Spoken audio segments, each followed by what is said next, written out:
Test. All right, we're good. We're back.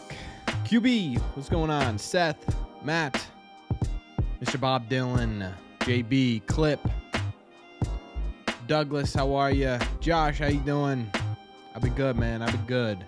Hope you're doing well as well. What's up, Harrison? The TikTok machine. Oh.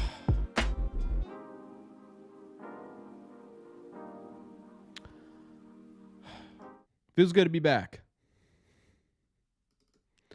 Feels good to be back. I feel like it has been, it really hasn't been, I haven't missed a live stream, but it really does. It feels like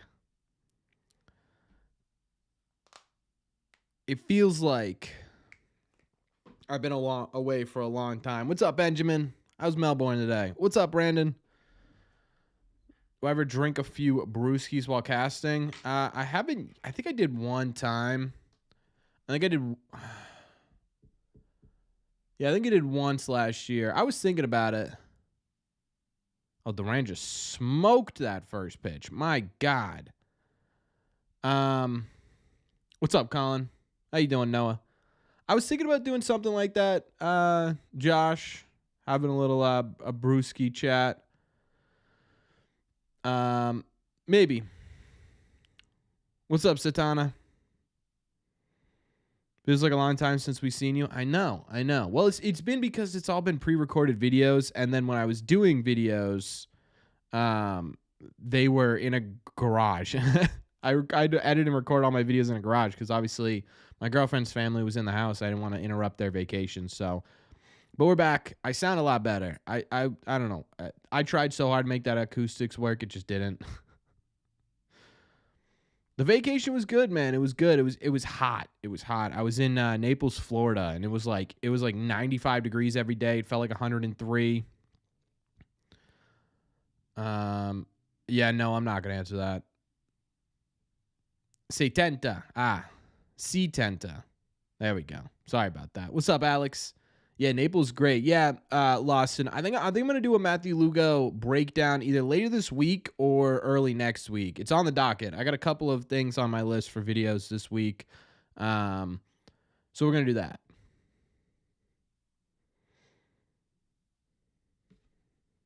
What's up, Joey? Who's gonna win? I don't know who's gonna win. This is a tough one because the Rays, we don't have any experience against. I'm not even gonna try. Pepio, I think. Pepio, and then the Rays have a ton of experience against Bayo, and it is not good for us. Hey, Chris, welcome to the live streams, my friend. $50 on the game. This is gonna be a close game. Do I watch the Celtics? I watched yesterday. Yeah, yesterday was crazy, that game. It's super hot in South Florida. Yeah, it's not even just the heat. It was the humidity that was it was like breathing soup. The good news is the Airbnb we stayed in had a pool in the backyard, so it was I didn't even need to really worry about it, but it feels good being back. Need to see something good from Bayo tonight? Yeah, last time out, man, he was just leaving pitches, and he normally doesn't really do that all that. He did it a little bit last year with Bayo, but this year he's been pretty good at locating pitches. I don't know what was up yesterday. I'm hoping. I'm really hoping that it was just a bad game.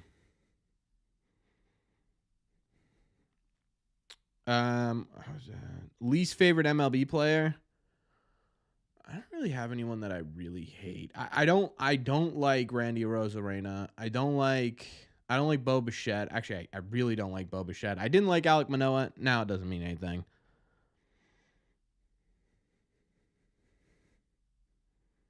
Think they'll buy in July? It's way too early. The Red Sox are in this sort of situation right now where it's just like that answer changes week to week, right? Last week I would have told you they're probably going to sell. This week, game and a half back of a wild card spot, back over 500.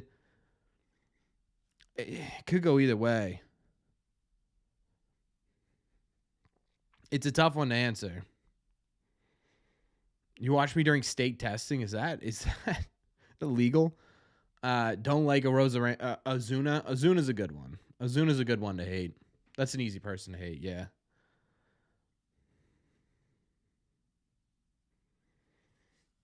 I think Willier be our next big star. I don't know if Willier be a big star. Yeah, this is what we're gonna see a lot from Pepio. Pepio.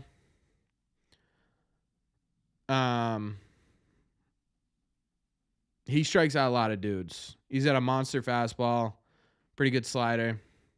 Hot day in New England. I know, dude. I came back.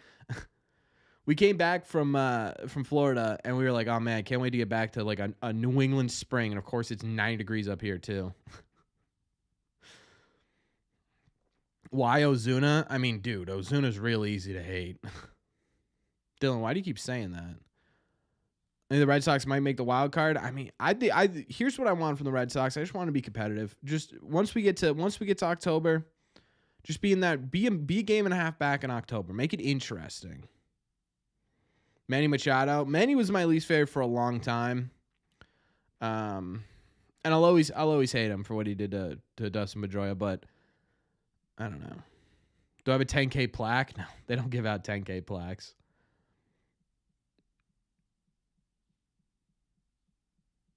Oh, safe for us to like. Yeah, mean a lot to me.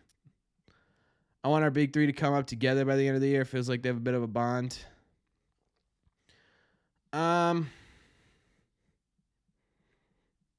I kind of actually don't want them to come up together, the big three. I'd rather them be separate because I think, one, there's so much expectation on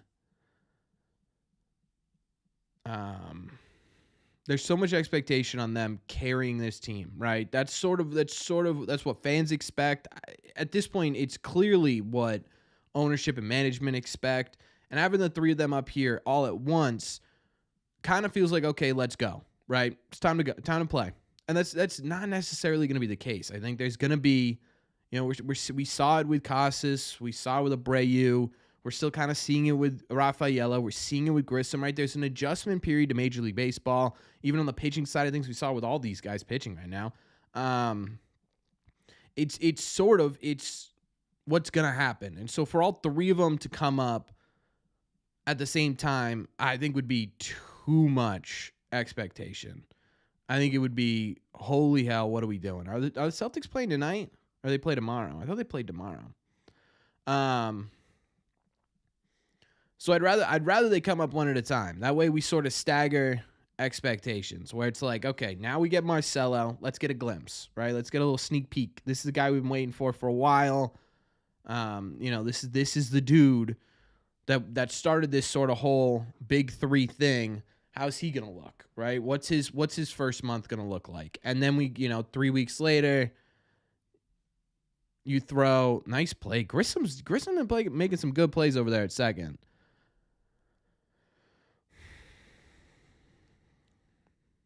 I'm good, Assassin. How you doing?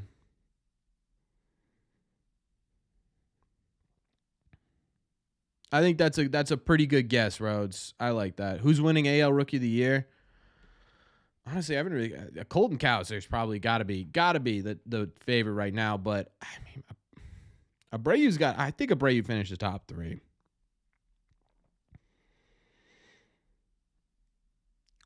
Take one player from any MLB team, add it to the Red Sox. Who is it? Any player? Ronald Acuna. Probably not this year. Tatis was a good pick. Whoever said Tatis. Otani's obviously a main one. I'm trying to think of like would fit perfectly. Bobby Wood Jr. was a great pick. Adley Rutschman would be a cool pick.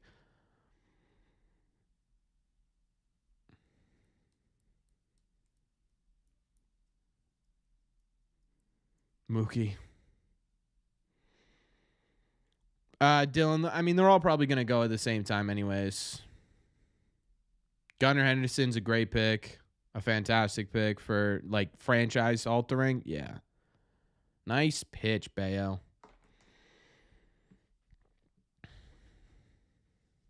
He's too bald. I love the bald thing. It's so funny. Catching a game, man. I don't know. I don't know when the next time I'm gonna be able to go to Fenway is. I got a lot going on. They got Hamilton. Why are they putting Hamilton? Why are they putting Hamilton at shortstop again? Kyle Tucker. Kyle Tucker would be a good one, but he's pretty close to free agency. He's pretty close to free agency. Yeah, Hamilton's hitting well, but I would rather don't choke tonight's game. Not really about choking. I mean, it's really hard to sweep anybody. Yeah, Dom does look tired all the time. Didn't he mess up? He literally messed up a play yesterday, didn't he? Yeah, he did. Oh, no, he didn't.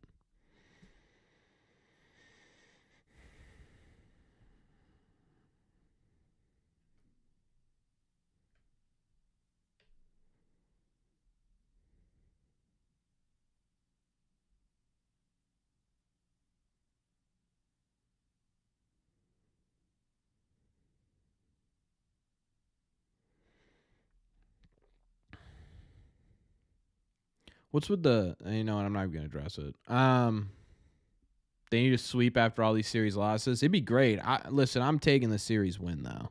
Since first one since 2019. Baby steps. Baby steps. just give me the series win. When's the Whitlock video coming? May 29th. When we get news as to whether or not he's gonna be out for the year. That is not the person you want to walk.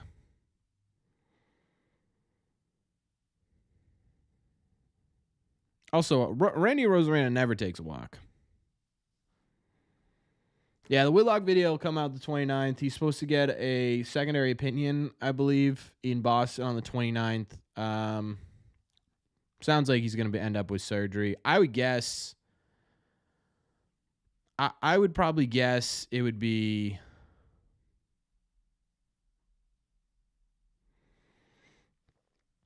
It could be. It could be another. I don't want to put this out there because I don't know. I don't know what the surgery is going to end up being, but it sounds like it's going to be something along the lines of a Lucas Giolito surgery.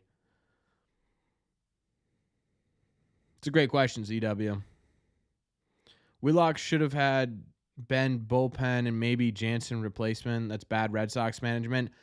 The problem is it's hard to be like, yeah, he was going to be perfectly fine out of the bullpen, right? Like I don't know. I think he gets injured either way. I mean, we've seen it before, right? Where he was dealing with a hip issue in the bullpen. I don't know. It's tough for me to sit here and say, oh, it is strictly because he was a starting pitcher. Maybe it doesn't help. Certainly doesn't help, actually. Yeah, because Alex Corey's going to be a bench coach for the Red Sox.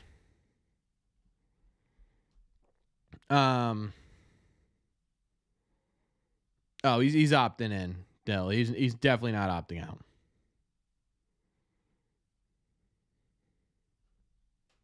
Which Red Sox pitching prospect am I most excited for? That's a great question. I have been Luis Perales, by the way, 12 strikeouts in 5 innings last night. He's really, really interesting. I mean, Richard Fitz is the obvious one. Hageman's a good choice too. He's an underrated pick.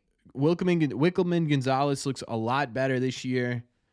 Zach Penrod's been absolutely killing it in AA right now. He should get called up to AAA soon. That's a good one. I mean.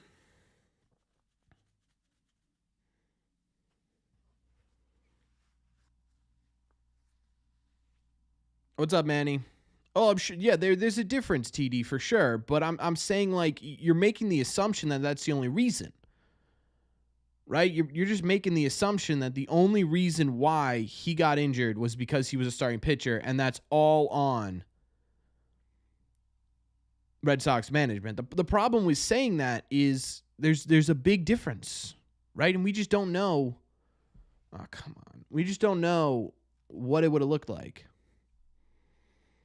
Why didn't they bring up Blaze Jordan when Costas got injured? He wasn't ready.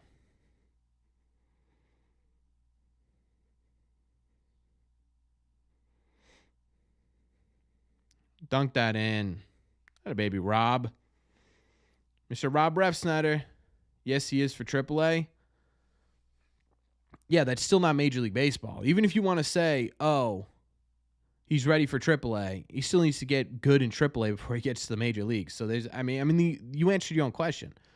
Bullpen can really be equally as the problem is, right, you assume that they were going to use Whitlock in a closer role. You assume that they were just going to throw Kenley to the side and say, okay, Whitlock, you're our closer now, right? Which maybe they could have done, but at the same time, too, you have a Hall of Fame closer in Kenley Jansen.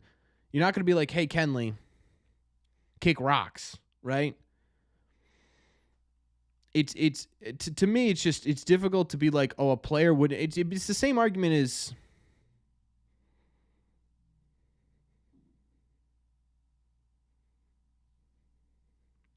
It's the same argument as saying, oh, Trevor Story should have been at second base. He wouldn't have dove on his shoulder at second base. Right? That's tough. Yeah, it's basically the same thing, Assassin. He's getting the shoulder repair surgery too. He's gonna be out for a long time.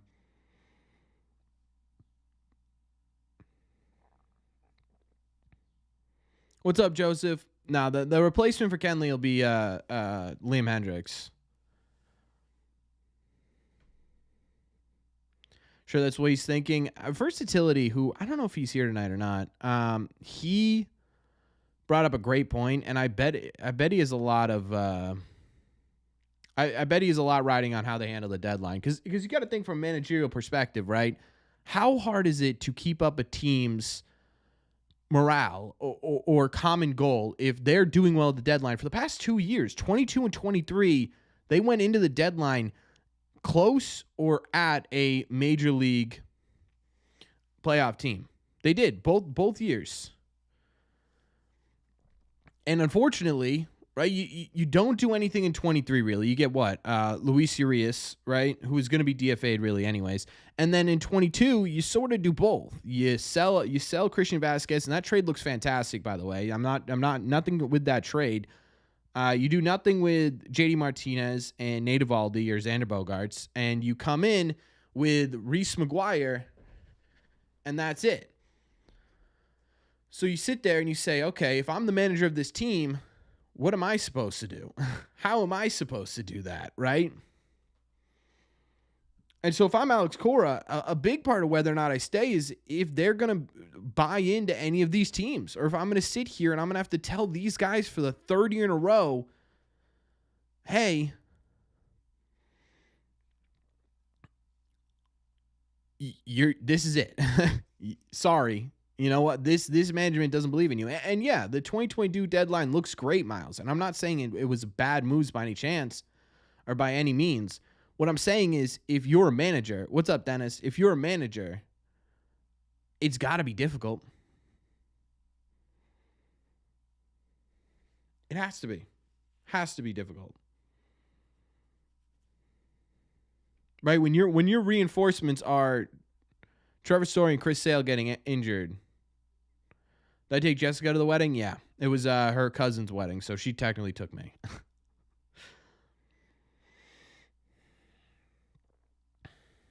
How tall is Pepio? He's tall. I think he's like 6'5". I think I read. And that fastball just gets on you, huh? Oh my God. That thing eats alive. Look at that. He's 7'11".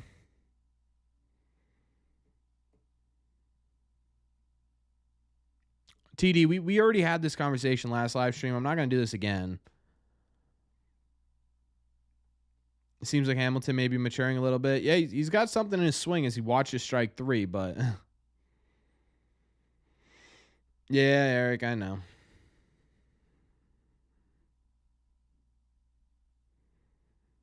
It's that fastball is going to be tough to beat tonight.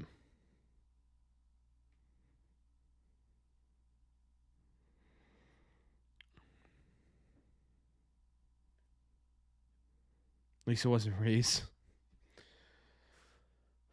Who's hitting 9th? Say Don?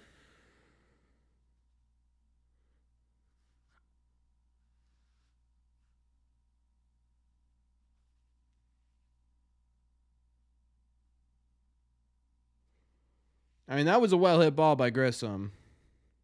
Nothing you can really do there. This team is thirsting for lefties, which is wild, by the way. Oh, pitchers. I was going to say. That's wild considering at the beginning of the year it was like, we need a righty.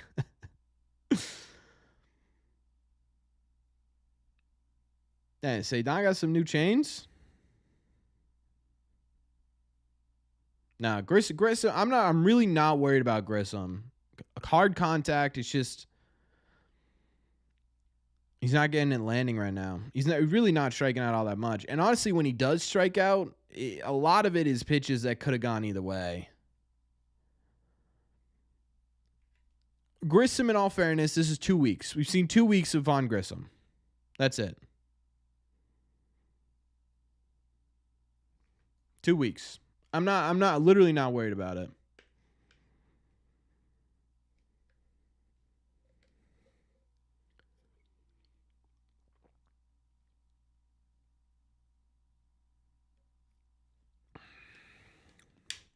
Tough to not get anything there.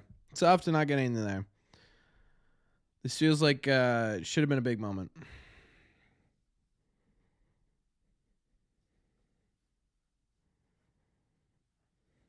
Yeah, Fried's a free agent next year.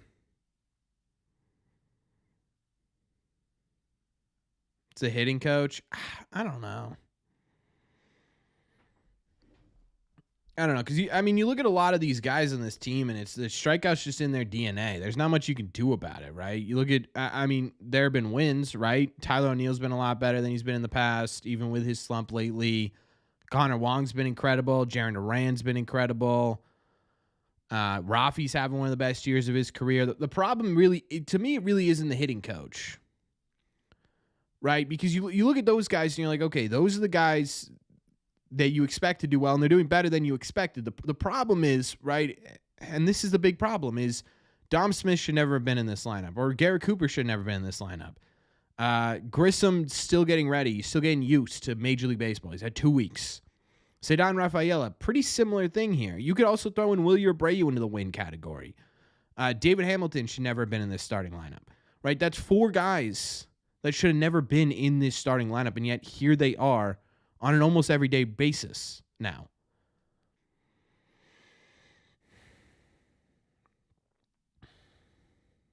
Right?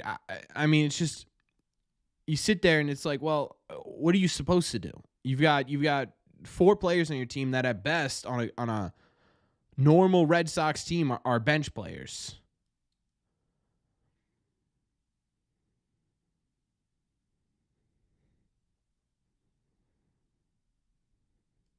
Juice the ball next season. Yeah. Hitting across MLB is down. Pitching is very good this year. Rafi's problem was that he was still really productive last year, which is crazy.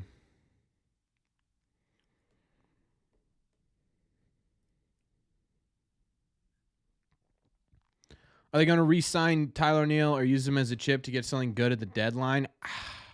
It's a great question. I think a lot of it's going to have to do with, one, can they get anything for Massa? Because I think that's who they try and trade first. And whether or not I agree with it's a different conversation, but I do think that's who they try and trade first. Second thing is, are they competitive at the deadline? Which they've sort of gone both ways so far this year, and I think they will be competitive enough to consider buying at the deadline. I don't know if they do or not. And then you think about, well, how well is Tyler O'Neill doing? Is it worth trading him at the deadline if if this OPS continues to climb down and it's in the 710, 715 range by the time he gets to the deadline? You know what I mean? Yeah, it's a really hard conversation, Johnny, because you look at the outfield situation right now, and it's nice out of Baby Bayo.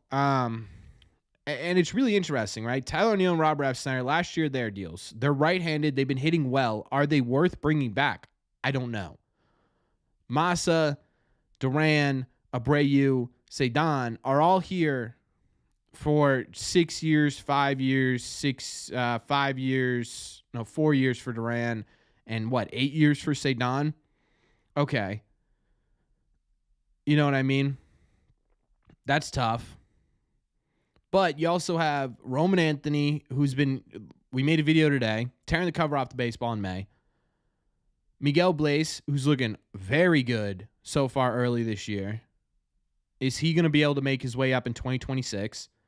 At some point here, you're going to have to figure out which one is worth holding on to, which one's letting go.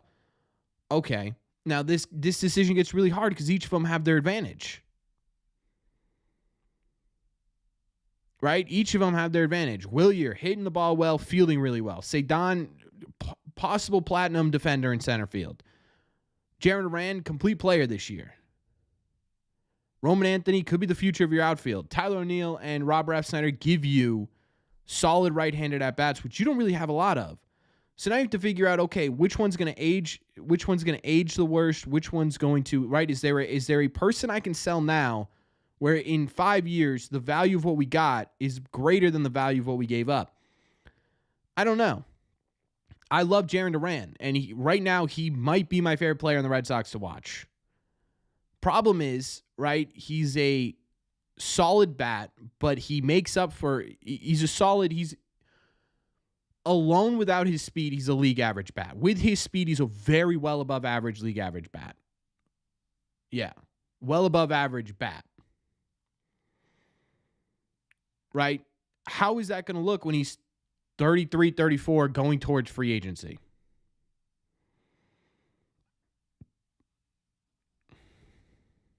That's the problem. Ugh.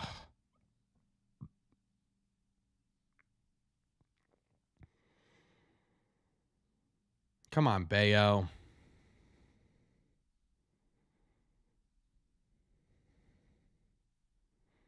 Massa's contract's almost untradeable. It's close.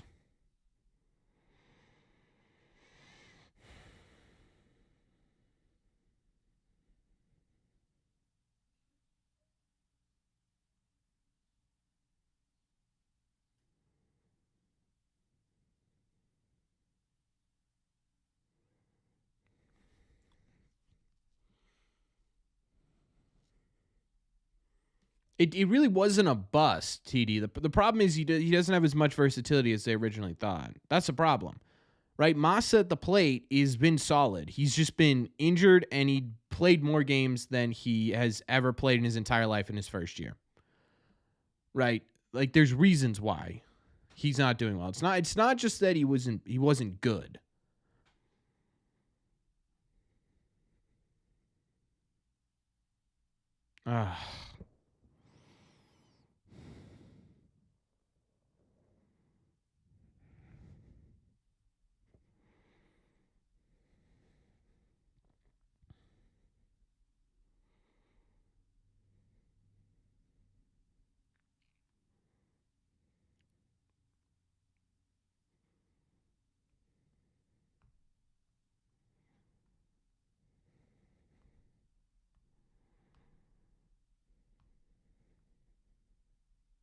I mean, 2 starts still. It's hard to say he's flat out been bad.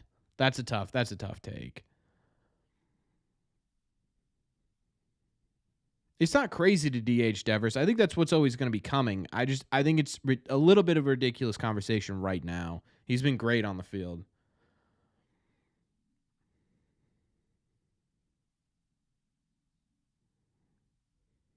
You can't just send him down to the minors, Douglas. What's up, Jorge?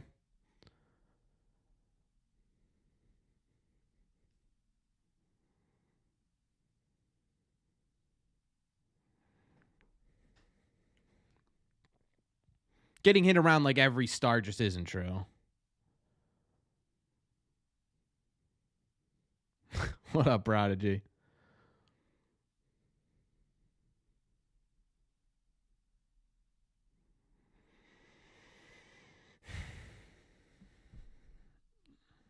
What up, Dinah?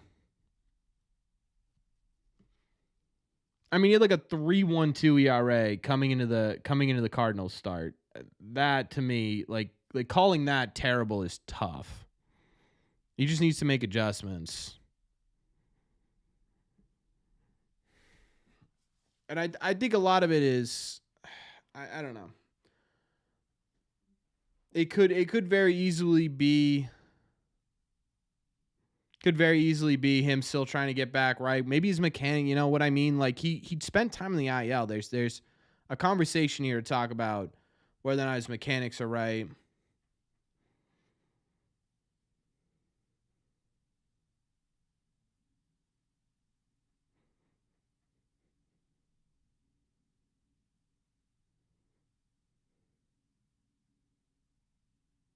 Yeah, Juan Franco's not coming back.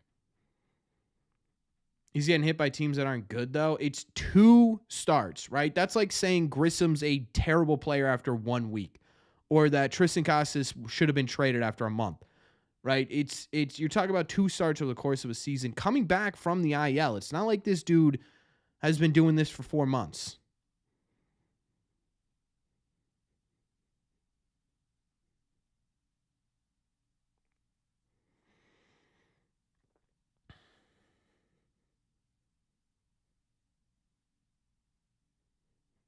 Brutal hits. The A's have been solid this year, and if you include that start again, if you include that start, and you don't talk about the last 2 starts before he came back from injury, we're talking about a player with a 3.12 ERA. That is mid to top rotation level ERA.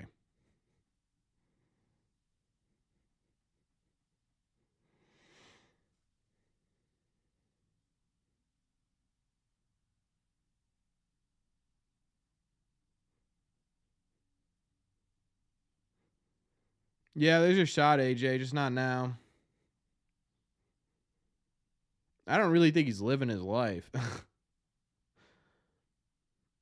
That's tough, G. Sorry to hear that. What's up, Luca?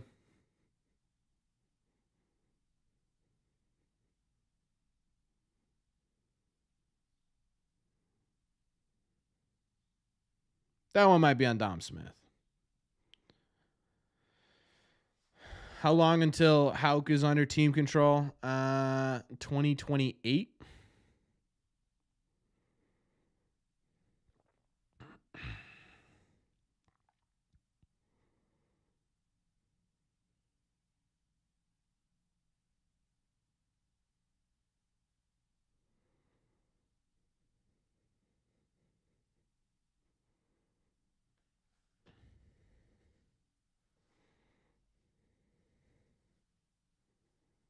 This game sucks. It's early. It's early. It's early. Yeah, the Celtics game was crazy last night.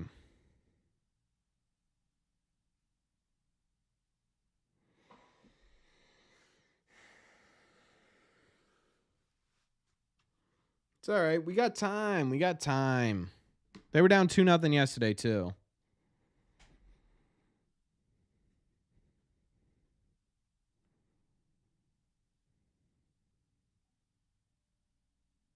You think you figured it out? What? And again, Dom Smith probably should have had that baseball.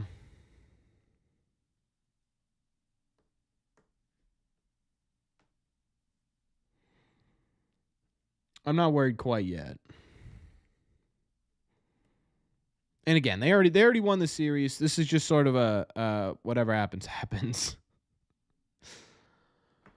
We'll see though. We will see though. Isn't O'Neill in today? Why isn't O'Neill in today? Probably just giving him a day off. Hamilton's been hitting the ball well. Cedon's been doing well lately. Duran's been doing really well. Williers had some big hits. Tyler has not.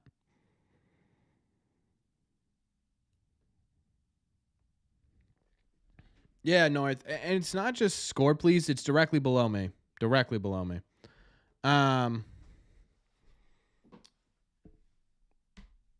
Yeah, it's not just. It wasn't just these last 2 games that has me confident in the Red Sox offensively. I think a lot of it is what they did in St. Louis too.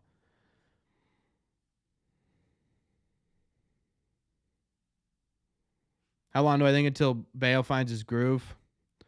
I would guess it's going to take. I mean, clearly there's something going on, either delivery or mentality wise, mechanic wise. It's either mechanics or mentally, and both those are going to take a little bit to fix. You know, the good news is though. The good news is even with Bayo struggling, like the problem is everyone sits there and they say, "Oh man, Bayo's bad means the pitching rotation's bad. It's not really the case. The pitching rotation's been really good.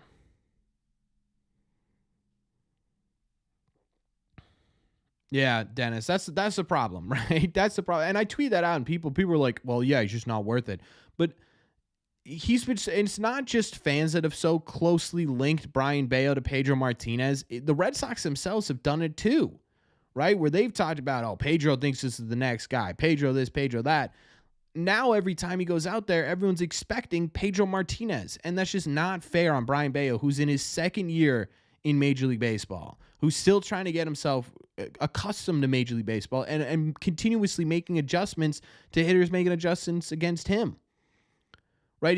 It's not just it really isn't just us who are sitting there saying, "Oh, Brian Bayo needs to be Pedro Martinez every time out there." But now every time he does go out there, people, when he doesn't have a Pedro Martinez-esque start, people are like, "Oh, this kid's a bust. This kid's terrible." No, he's just brand new to the league still, and I get it. He's been here for a year, but there's a big difference.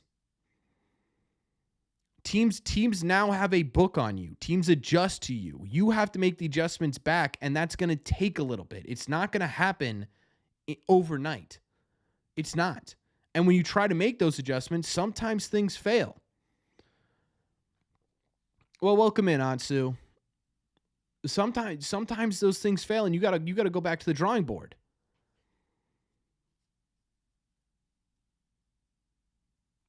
Right? And the other problem with it too is they're like, "Oh, they extended him. They need him to be the ace." His extension warrants him to be with this team and be a solid pitcher for 6 years, 7 years. It has nothing to do with whether or not he's an ace. They paid him like a number 3. That's what they really paid him like. So I sit here with Bayo, and people are already saying this kid's a failure and all that stuff. I just let him figure it out. Give him time.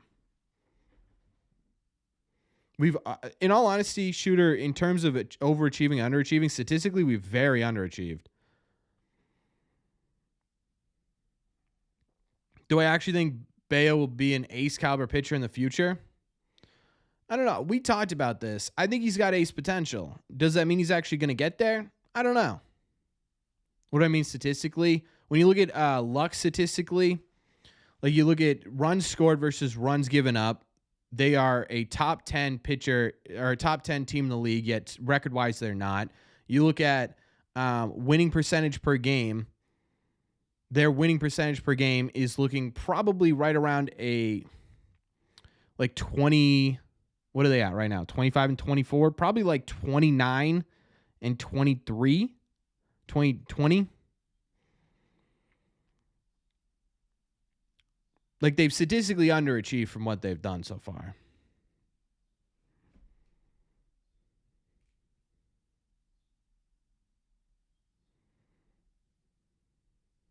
Yeah, exactly, Carl. That's it right there. Doesn't have a good enough second pitch. Dude, his changeup was one of the best changeups in baseball last year. That was a good play from Yandy. What should our record be? It all depends, to be honest with you. The record all depends on where they are in the standings, right? They could be, right now they're a game above 500 and they're a game and a half over or away from a playoff spot. If they're, what would it be the deadline? It'd be like a little bit over halfway through the season. On pace for like 84 wins, but like a game and a half out, right? What would that be? I don't even know what that record would be. Someone do the math for me. Either way, right? That's sort of where you want to be. Be within 2-3 games of a wild card spot. Honestly, be within 4. Beat 3.5 games back, and you're probably looking at buying in the deadline.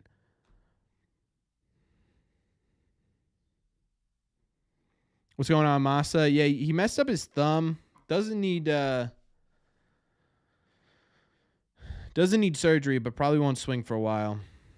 I'm late. I was building a raised garden. Hey, congratulations. Yeah, it's hot out today, Dennis.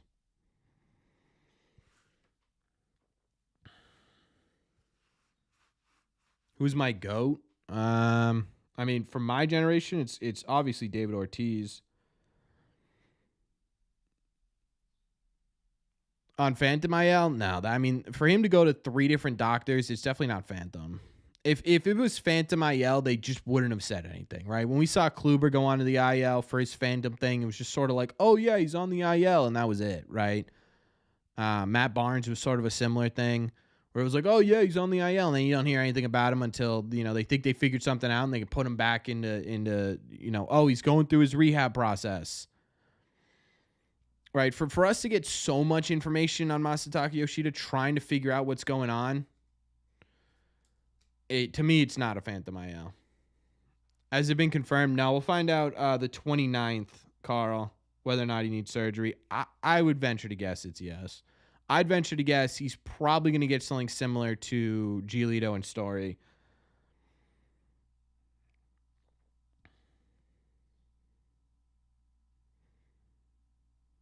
I appreciate that, Edgar. Thank you. How's a Phantom IL allowed? It's not. Poor baby. Was that sarcastic?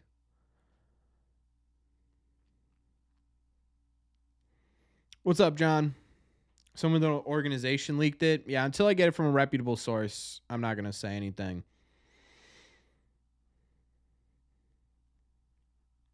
Because I mean, I could tweet out tomorrow. Oh, someone in the it's a bit. Are you saying Masataka Yoshida's being a baby? That's crazy. I could tweet out tomorrow. Leaked from Red Sox. Red Sox source. Brian Bayo headed down to AAA. Right. I can say whatever I want. So until someone legitimately confirms it, I'm not gonna believe it yet. You need to stay in the bullpen. The problem is you don't know. I don't know.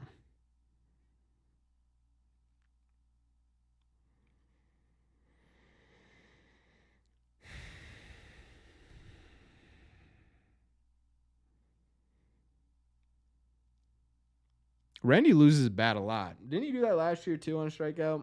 I think it was Brian Bale last year too, actually.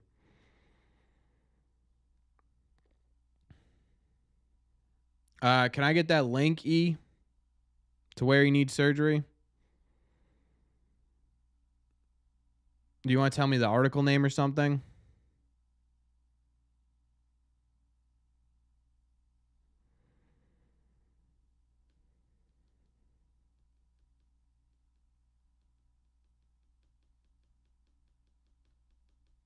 Say Don makes that play. I'm just saying. God, it is hot in my room. Hey, turn on the central air. At least we won the series. Yeah, that's what I'm sort of. I mean, see, this is why I don't like Randy Rosarena. Dude, you squeaked the ball past our shortstop and you hit your signature pose. It's crazy. It's crazy. Side rotation when Giolito comes back next year, probably be Howe, Crawford, Bayo, Giolito, and then Pivetta or someone else would be my guess. Like, that's nuts to me. Like, I get celebrating that on, like, home runs or, triples or a double in the gap in a big situation. But, dude, I like Criswell a lot. I don't know if Criswell's been doing really well, but is Criswell one of those pitchers that it's one and done, or did you really find something here that's going to be sustainable for 5 years? Or is he, is that more of a situation where he is sort of your depth? He's your sixth man.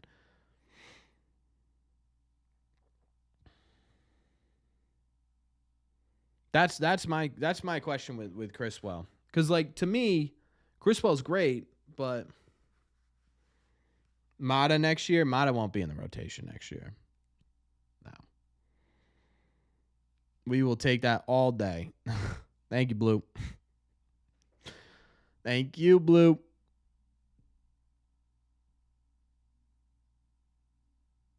I mean, in all fairness, that came back in. How's Teal doing? Tearing it up. Check out my video, Prodigy. Absolutely tearing it up.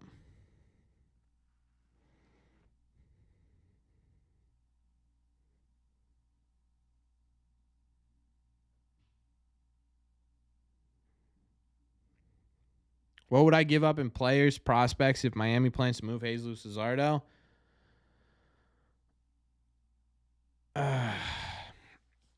I probably a pretty decent amount. I'm just concerned his injury history lowers it a bit for sure. Definitely lowers it a bit.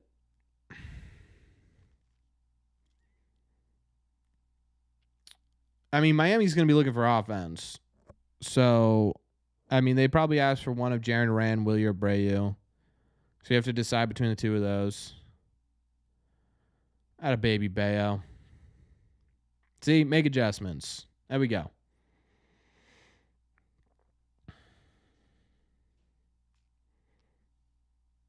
So I don't know. That's a tough question right now.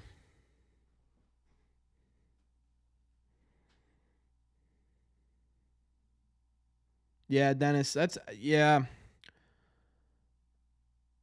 Yeah, Bayo's movement looks fine. I don't know. Do I think the I don't think so, Jax. I think it'd be a little ridiculous if they kept a player like if Marcelo Meyer right now is, and honestly Kyle Teal too a little bit too, is sort of separating himself a little bit in terms of consistency. Marcelo Meyer's been consistent the entire year, right? He's been good in April, he's been good in May, at least offensively.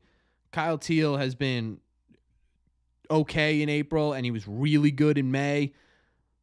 Anthony was below average in April, but very good in May, right? So it would be kind of ridiculous to say, hey, Meyer, you've been doing everything correctly, but we're going to hold you just because we want all three of you to come up together, right?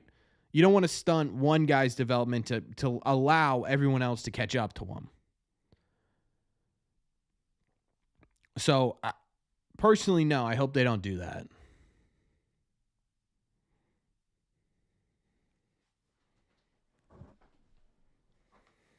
Right. Chris Criswell probably wouldn't be a mainstay in a trade now, TD. You'd need something more than that.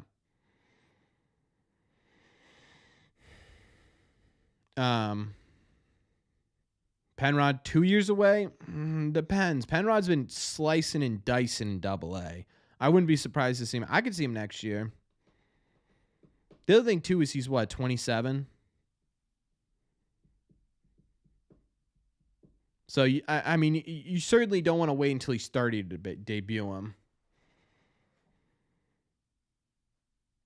Mikey Romero? Yeah, he's been incredible lately. You just put 500 on him? That was a tough bet. Can a player be benched for the duration of their contract? I mean, technically you're allowed to do whatever you want with them, but you're just sort of wasting money. Think Houck and Crawford are all-stars? Houck certainly. Cutter, I don't know if he's going to make it over. I mean, he's going to be in the conversation. You'd rather DFA Mike Romero? No. What's up, Kevin?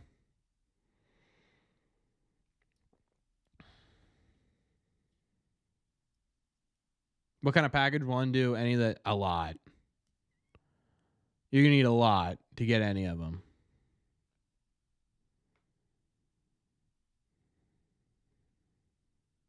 Oh. Yeah. Cutter's stats are better, but Houck's been more impressive in terms of consistency and longevity, at least in my opinion. When does Blaze get the nod up to AA? I would assume fairly soon. I don't think they'll keep him too long in single A. He's been killing it over there. Although he got off to a bit of a slow start, I would assume there are things that they are like, hey, we really need to make sure he works on.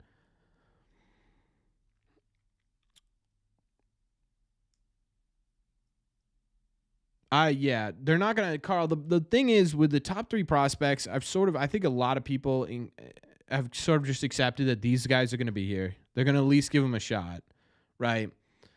Because you look at what they've been doing, and they've essentially built this entire team around these guys, maybe not being superstars, right? They don't have to be superstars for this team to be competitive, but everyday contributors, with one of them hopefully being a superstar, right? That's sort of what you hope. And the fact that they were at winter weekend, the fact that they could have traded, they didn't. To me, like the fact that this offseason they said, no, we're not trading any of these guys, when this would have been the offseason to do so. This would have been. The fact that they didn't, to me, says they're not going anywhere. Yeah, I did hear that, Edgar. I don't. Vladdy, maybe. Oh, come on. It's going to be one of these games, chap. I'd sacrifice Wally to have the Sox make the postseason. Vladdy hasn't been sucking. He's been actually pretty well above average. Bo Bichette's been really bad. They're all just league average players. Dude, in all honesty, everyone says that's going to be... Everyone says that's going to be like worst case scenario. If Marcelo Meyer, Kyle Teal, and Roman Anthony are all league average players, I'm in. League average is still incredibly productive. You add league average production from your shortstop, an outfielder, and your catcher, all of a sudden you're looking at 3 holes in your lineup that you could just consistently plug in and play. Right? You add 3 league average producers to Rafael Devers, Tristan Casas, and one of Jarren Duran or Willie Abreu. You look pretty good, right? Again, they don't need to be superstars. They just need to be everyday contributors. You would hope, and again, with league average players too, you get those stretches where for one year they're hitting 130 OPS plus, and the other year they're hitting a 101 OPS plus, right? I don't know. I would be happy if all 3 of them were league average. Yeah, they do have all similar swings.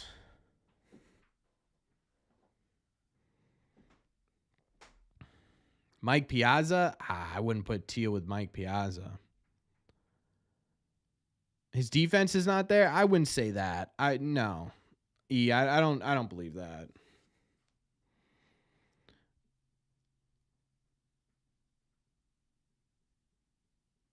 Yeah, exactly, North. You shouldn't, like, the problem with the big 3 is that they've sort of already been labeled as saviors.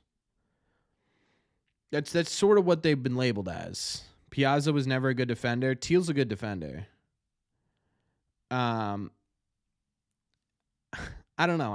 You look at these players and it's like, well, Jackie Bradley Jr. is considered one of our best prospects, right? And he ended up being extremely productive major leaguer, even though he never really lived up to what he was hyped up to be in the minor leagues.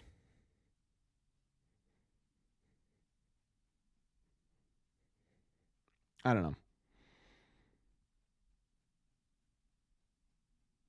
Yeah, no, I'm not saying fans did that. The Red Sox certainly did that. Big event? They didn't have a big event for them, no. I'm not even sure what you're talking about. Wong a free agent? No. He's not a free agent for a while.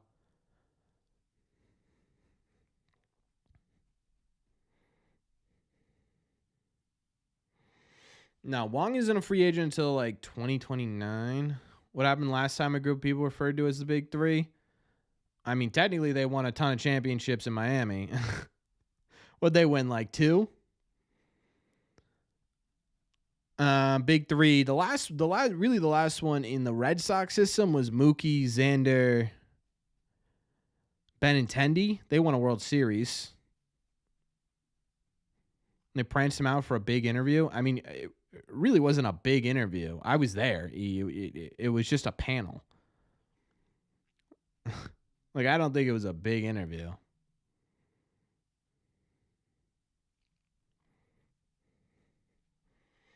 Like, the big 3 conversation's a little bit of a tough one because most big 3s work out pretty well. You look at NBA, big 3, Steph Curry, Klay Thompson, Kevin Durant.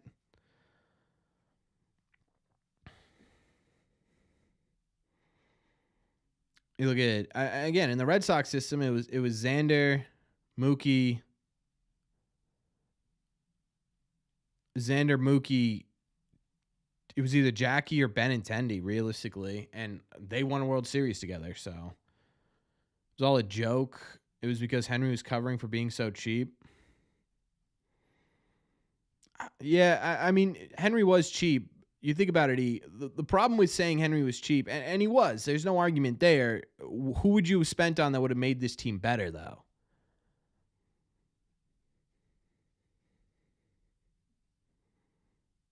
Like who did the Red Sox not sign this offseason that you put into this team right now and they're a division contender? Monty, look up Monty's statistics. Imanaga's the one I'll give you. Imanaga for sure. That's the answer to the question, right?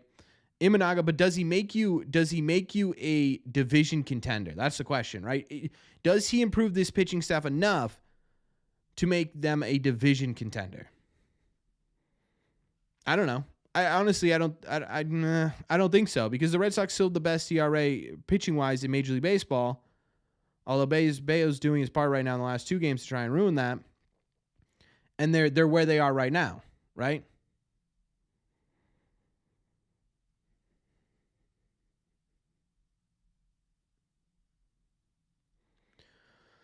So you look at it and you say, yeah, he was cheap, and he was cheap. But again, who are you spending on? Who are you spending on that the Red Sox didn't spend on that makes you a division contender? Yeah, you need Costas to not be injured. You need Story to not be injured. You need Giolito to not be injured. You need Massa to not be injured, right? Like, that's really the problem.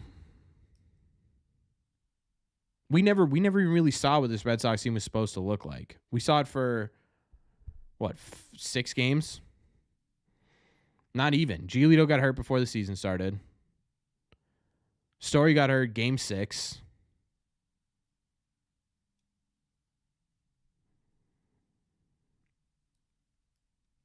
Yeah, sure, Dill. But the problem is, right, you look at this team. My point is, you look at this team right now and you say, okay, Imanaga signs here. Everything else still happens the exact same way.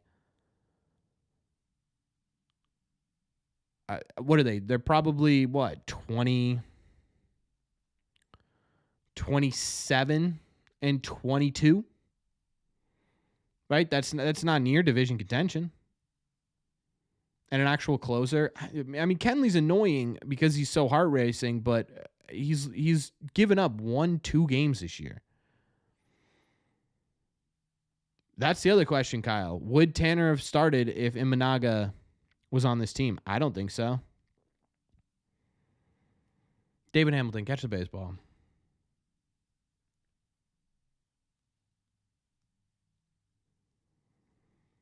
Tanner was a 5th man. I think Whitlock won that out. Would have won that out.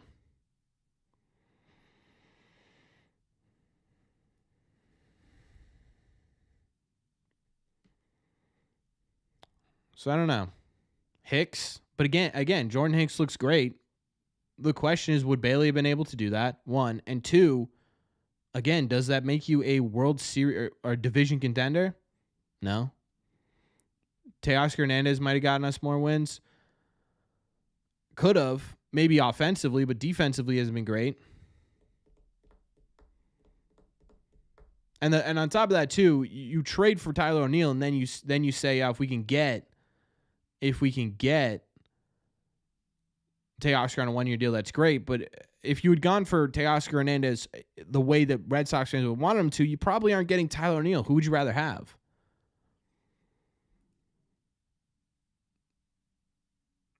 Jordan Hicks closing, they wouldn't have signed him as a closer. They would have signed him as a starter, which is what he is right now.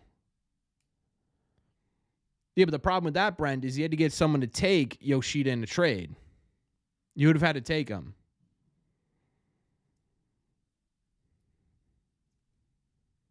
I agree, Joey.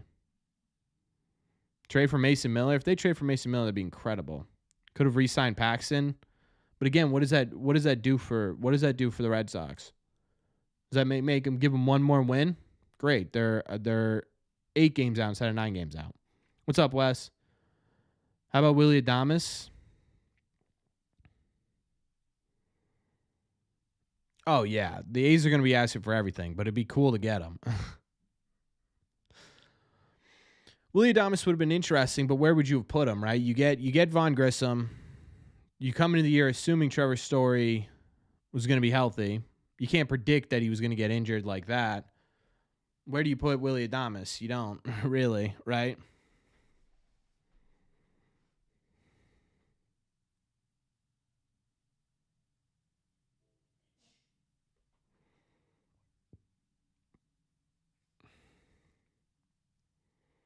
It's a hard question to talk about, right? We talk about the Red Sox being broke, and they were. And you know what it would have done? It would have made this team much more exciting. Grissom's a temporary bandage? No.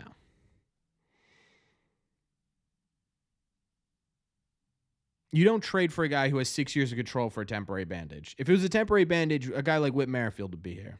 That's just incorrect. Henry is so cheap. Okay. Again, we're not disagreeing on that fact. No one's disagreeing with you, E. What I'm disagreeing with you is the only thing buying this offseason would have done is made this team more interesting. That's it. Right? It would have made it, people would have maybe watched him a little bit more. But how much does it change the overall outcome of what has happened to the Red Sox so far this year? I don't think it changes it at all. The only person that really would have changed everything was Shohei Ohtani. And we all knew that that was never going to happen, ever. Even if the Red Sox wanted to pay for him, he didn't really make sense in terms of the team. Gives him at least 5 wins? Who?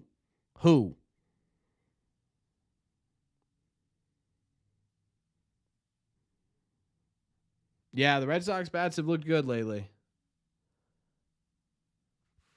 Yamamoto would have changed everything. He would have been the worst. Statistically, he would have been the worst pitcher on this team.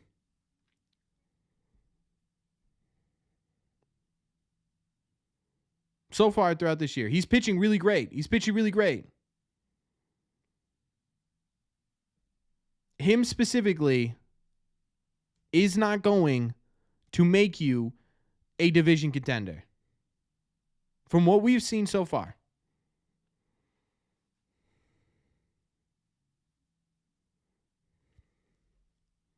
Jansen's a nightmare? Explain why. Explain why Jansen's a nightmare, please. Besides that, he just makes you nervous on the mound. Yeah, besides Bayo. That's what I said.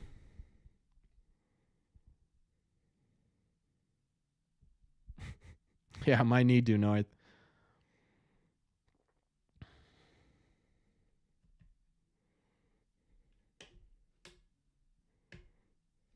But again, he's right away. I mean, he's a little bit better than Bayo statistically right now. And again, it's still really solid. I'm not arguing that Yamamoto's a bad player. What I'm arguing is Yamamoto right here, right now, with everything that has happened to the Red Sox, does not do that.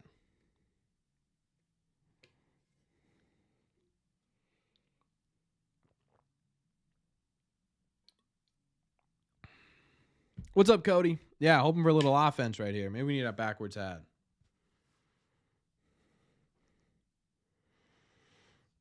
No singular player makes us division contender. You're right, yeah. The problem is if you had added, here's the thing. You look back on it and you're like, well, if the Red Sox had added Yamamoto and Teoscar Hernandez and everyone stayed healthy and everyone played like this and everyone in the rotation played like this,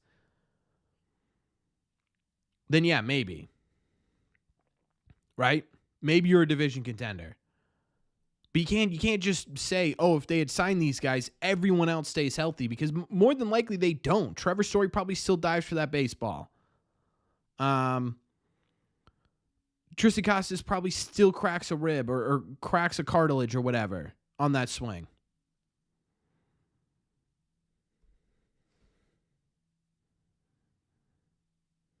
Watch every outing. I've watched every single game this year. And you know what the problem is, E? He's been heart pounding. He's had points where you think the game's being given up. Yet, let's do some statistical evidence. Because sometimes watching the game isn't enough. Because you sit there and you say, oh, he's going to give me a heart attack on the mound. I'm going to take a heart attack. I will gladly be hospitalized if he ends up saving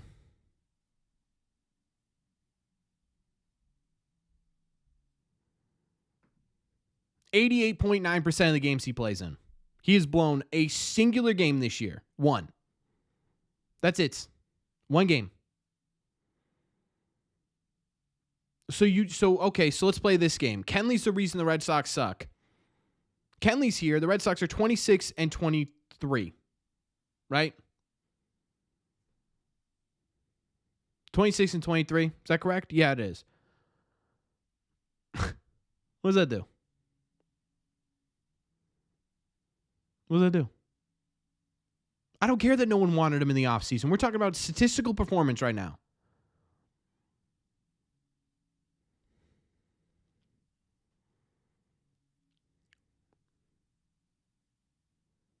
Statistical performance, he has been almost 90% successful.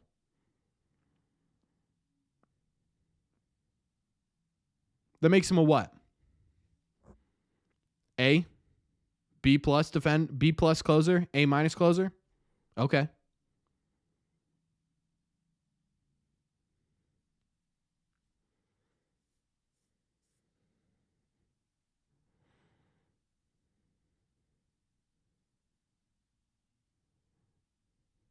How long did Tito have to stick with Pedroia? Yeah.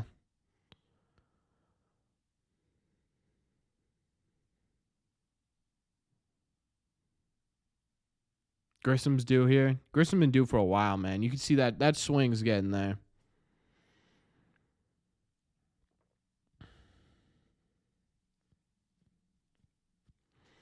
If we're talking about him, if he's valuable in terms of trades, that's an entirely different conversation, though, TD. We're talking about him being a bad closer. He's just not. He's just not a bad closer. He's going to scare the hell out of you. He's going to scare you every time he's out there. But great. I would you know what? Scare me. Scare me.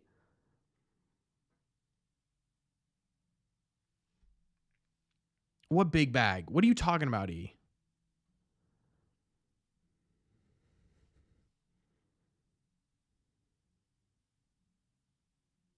Yeah, absolutely, Kevin. Yeah, closure get crucified no matter what.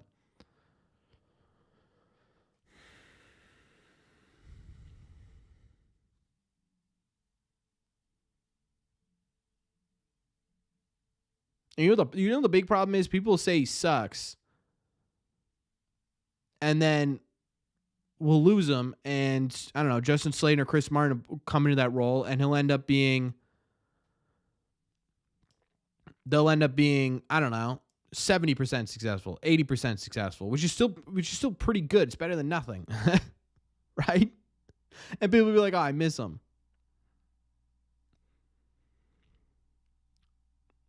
I don't know. Kenley has his problems. I'm not saying Kenley's a perfect closer. It's just people saying he's terrible. I don't know. It's hard to argue that he's a terrible closer.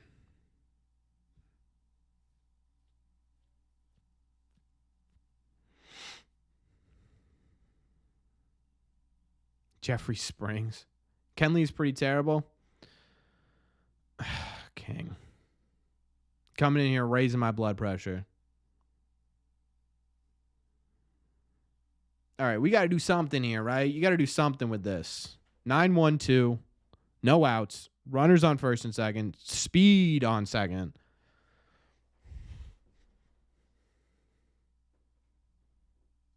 Yeah, we did get Liam Hendricks, though. And again, I'm not saying I'm not saying that Kenley's the long-term solution here. He's an aging closer, and that's what you're going to get from a guy who's 36.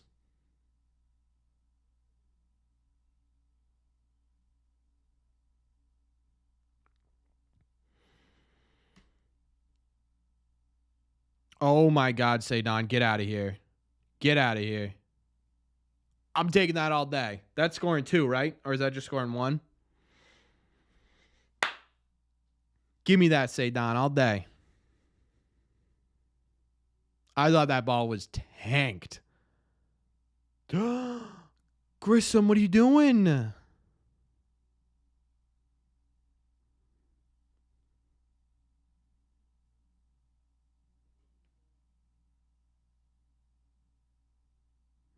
Why are we on first and second?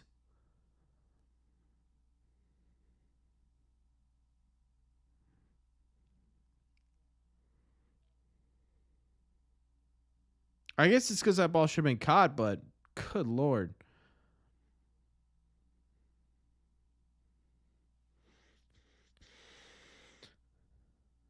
They're already taking him out? Wow. In all fairness, that baseball probably should have been caught. That's a fair point.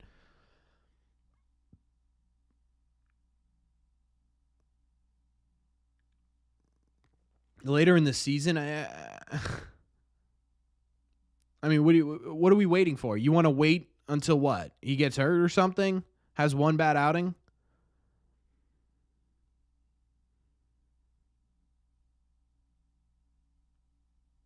Yeah, Jax. That's exactly what it is. Saw a report that Toronto's looking to shop Vladdy. They're not looking to shop is a bit of a stretch. I would say it is. They are open to conversations, which is a bit different.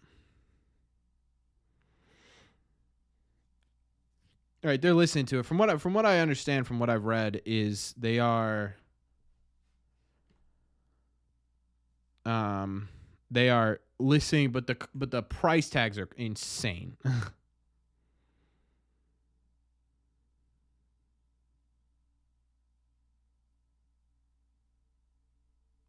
Yeah, North. And like you can't just be like, "Oh, I'm going to wait till he has a bad moment and then dunk on you." It's not really how it works.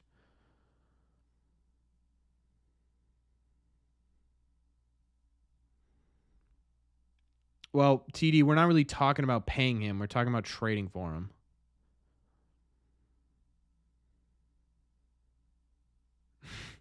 Till. I got a friend who's like a diehard Blue Jays fan, like actually watches a game or anything and everything, and he is unbelievably upset.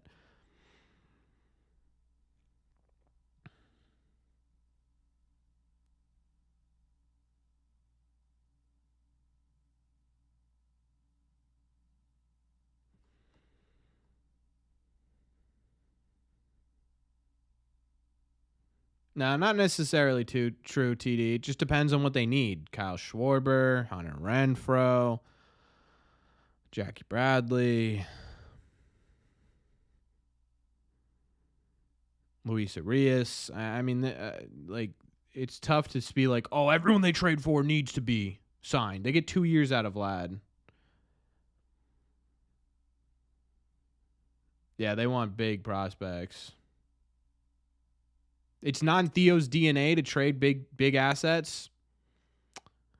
Tough take from the guy who traded Nomar Garciaparra, but okay.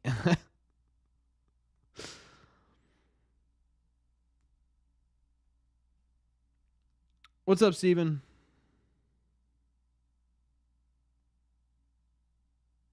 Both are free agents? No. Vlad and Bo are both free agents in 2026.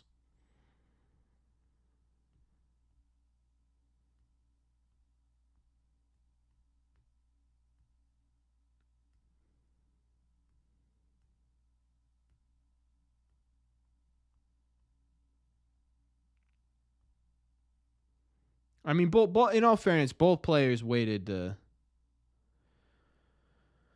just get me to Connor Wong against this guy. This looks like a dude Connor Wong crushes. Yeah, they just changed the picture to Love Lady.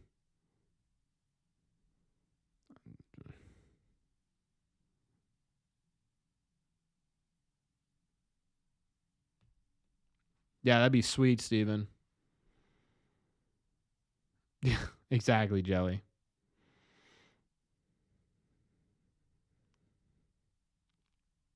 For Mason Miller, that'd be sick. That'd be a sick trade. Imagine Bo and Vladdy on the Oakland A's. That would be wild. I mean, Orsillo, Cody. Yeah, I did, Stevens. Pretty crazy game.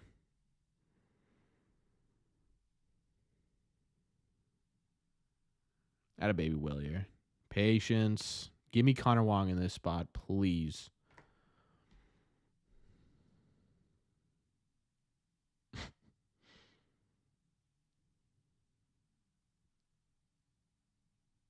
Yeah, Dill. Probably not, but it would be sweet to see.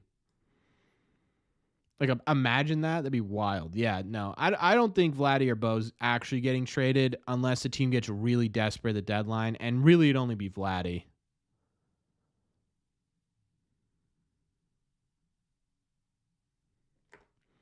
Because Vladdy has been performing this year. He's still a 121 OPS plus. I'm taking that at the deadline if I need it. You know what I mean? Bo has been dreadful defensively and maybe even worse at the plate. Top of the fifth? Yeah, top of the fifth.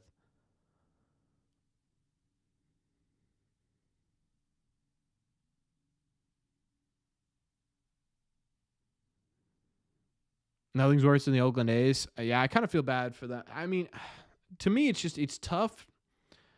It's tough to be a good announcer with a team that you know sucks. There's absolutely no way this is going to get down right. Oh my God. Bases loaded for Connor Wong. Give it to me. Yeah. Yeah, that is lightning quick Willie Abreu right there. That is lightning quick Willie Abreu. Give me Connor Wong against this dude.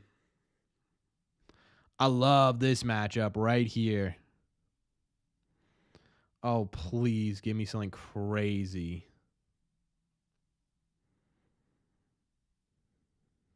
David Kelly. Last time they played, there was Kelly versus Kelly on the mound. I thought that was kind of cool. Imagine they walk Connor Wong with the bases loaded to get to Rafael Devers. Oh, that'd be crazy.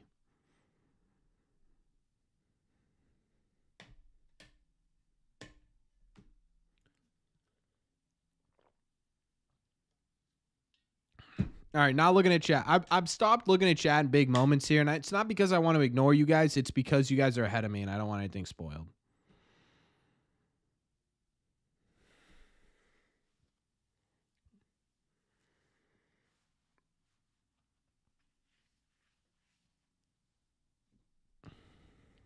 That's the only reason. I love talking to you guys. It has everything to do with me not wanting anything spoiled here. Oh my God. Please don't foul out. Thank you. That would have been a problem. Come on, Connor. Is Pepio a full starter? Like, does he go normally like 5-6 innings, or is he more trying to are they still trying to stretch him out a bit and he's more of a 3-4 inning guy? I never really know with Tampa. It's always something I don't know. It's always something different.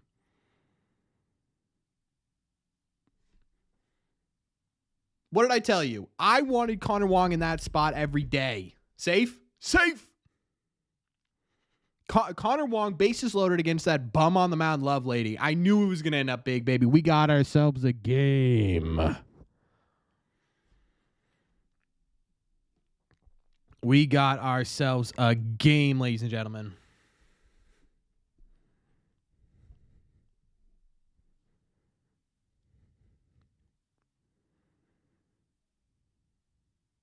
See, Don Rafaela, that slide, though.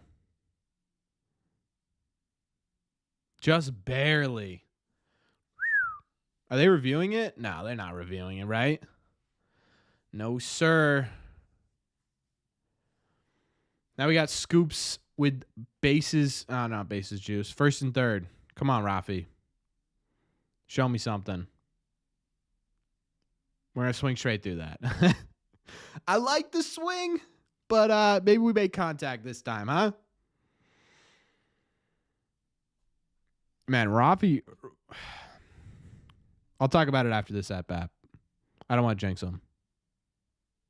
Oh, he's looking to go opposite field so bad. 0-2.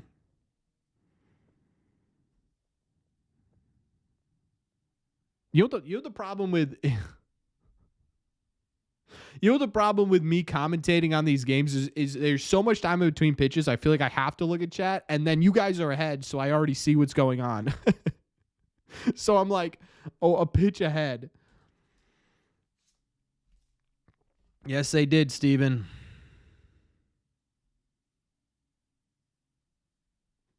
Yeah, Alex. Yeah, it is unbelievably frustrating, but whoever said that is right. It's like the AL East is, and I talked about this at the beginning of the year. You know, I swear to God, we had a conversation about this where I said there's holes in each of these teams. I didn't think the Rays were going to be the Rays from last year. I didn't think the Blue Jays were going to be as good as people brought them out to be because they didn't really do anything this offseason. They brought in Justin Turner, Joey Votto, and that dude from Cuba, and I don't think he's doing super well. Is it Yoeli Rodriguez? Yasiel Rodriguez, I think it was. Like those guys were such minor, like they were relying on Bo Bichette, Vladimir Guerrero, and George Springer to be MVP candidates, and they just weren't.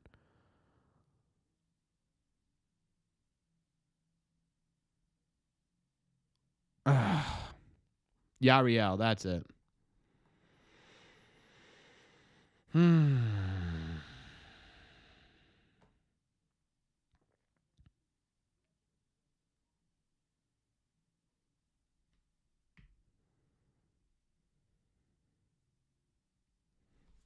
It's all right, Rafi. Not gonna have a big hit every time. You know what I mean? Are they taking him out again? Yeah, they are. They didn't want the lefty facing Robbie Refsnyder. They didn't want him. Nope. Instead, we're going to K. Kelly. All right, gang. Enjoy the game, man. Have a beer on me, huh? Another race pitcher I've never heard of. Dude, I could name Kevin Kelly. He's a 3.32 ERA. I can name maybe one pitcher out of the 13 in the Rays bullpen. Now I know two: Kevin Kelly and Pete Fairbanks. Outside of that, not a clue. Never heard of Lovelady in my life. Oh, what was I going to say about Rafi before the at bat? The thing that's been holding Rafael Devers back. The thing that's been holding Rafael Devers back from being a top 10 MVP candidate was his defense. Right? We talked about it before, but for Rafael Devers to be considered a true MVP candidate, he would either need to have an Aaron Judge type season offensively, or he would need to be able to do what he's doing offensively and give you league average defense on the field. And he's still not there yet. But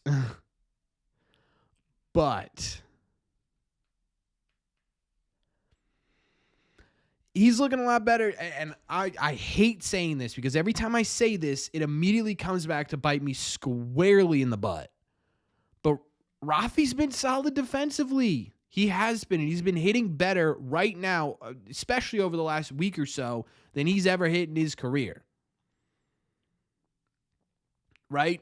I mean, you look at the statistics this year, and it's the best so far this year than he's had in his entire career.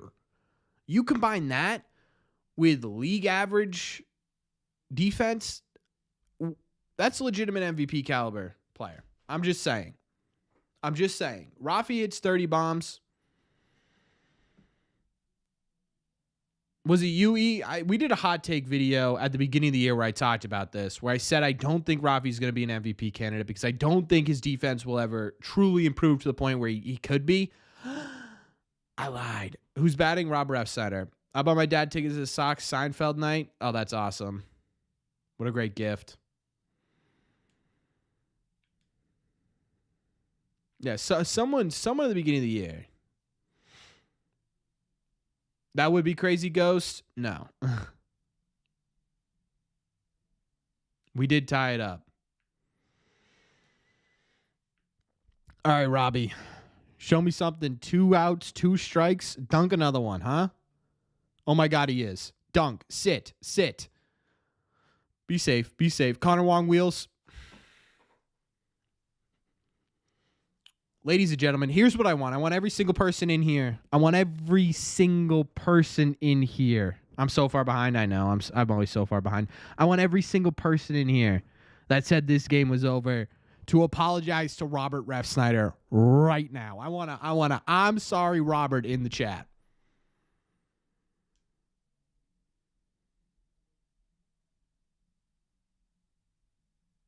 Where are they? I know you're still in here, ladies and gentlemen.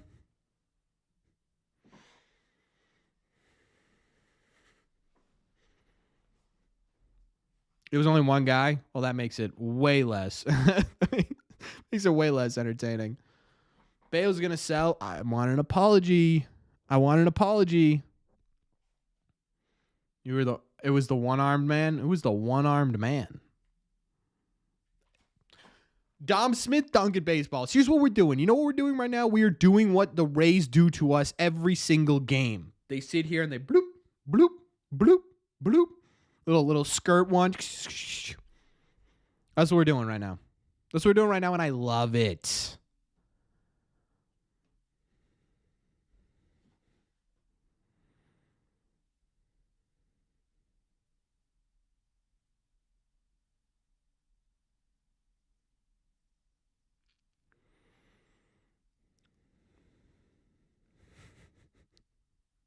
No bombs, just good baseball.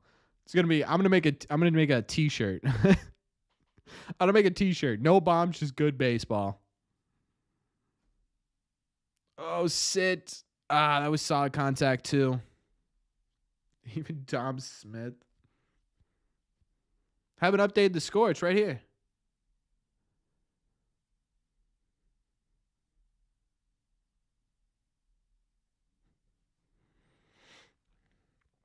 I'm still in vacation mode.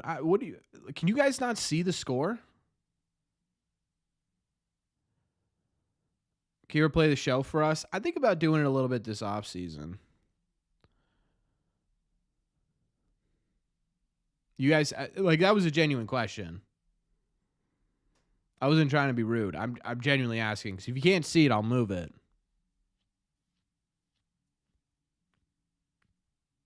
You guys can see it? Okay. I just wanted to make sure. Tired of making my own scoreboard? Yeah. And also, it just looks better. It looks better than the homemade one, in my opinion.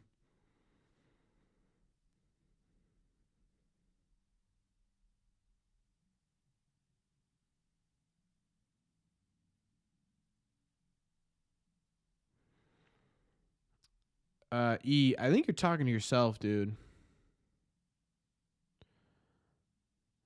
Scoreboard's ahead of my stream. Yeah. My stream is unbelievably behind. I don't know what to do about that. There's really nothing I can do. I also think, too, part of it is the stream delay. The homemade one had its charm. It did have its charm, but I was always either behind or ahead. It just,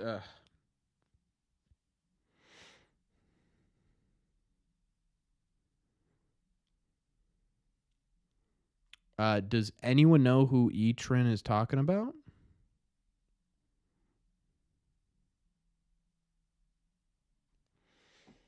Because I have absolutely no clue.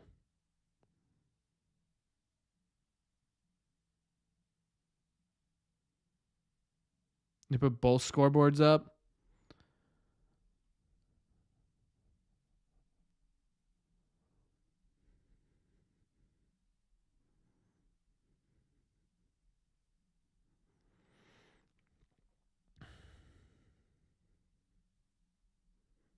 Hey, Mike, what's going on, my friend? I'll bowl and go. Yeah, Hamilton's been making hard contact even on outs. Look at that from Rafi, huh? What's up, gaming? Poetic justice for what they did at Fenway? I hope so. I hope it's poetic justice. 74, but in pain. Uh-oh. Yeah, see, I haven't even gotten to 2 outs. Still don't care. Hamilton sucks. Oh, Mike, you gonna take that?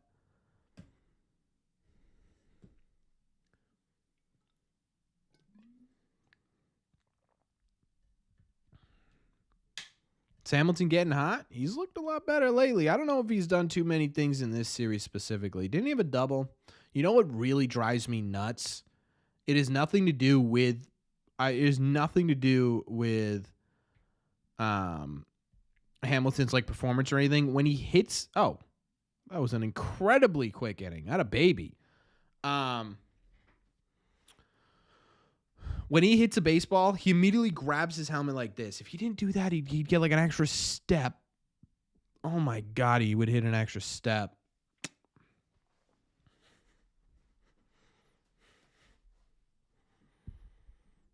You know what I mean? Like he hits the baseball, right? And then he grabs his helmet and runs. It's like, dude. Do I think he'll be DFA'd? I think Lucas Latige could be, Bobby Dahlbeck could be, Hamilton could be, Romy could be. I'm trying to think of other 40 men on the roster. Mata, Isaiah Campbell.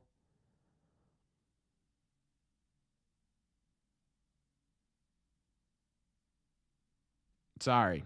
No Bob Slender, sorry. Garrett Cooper's a good one.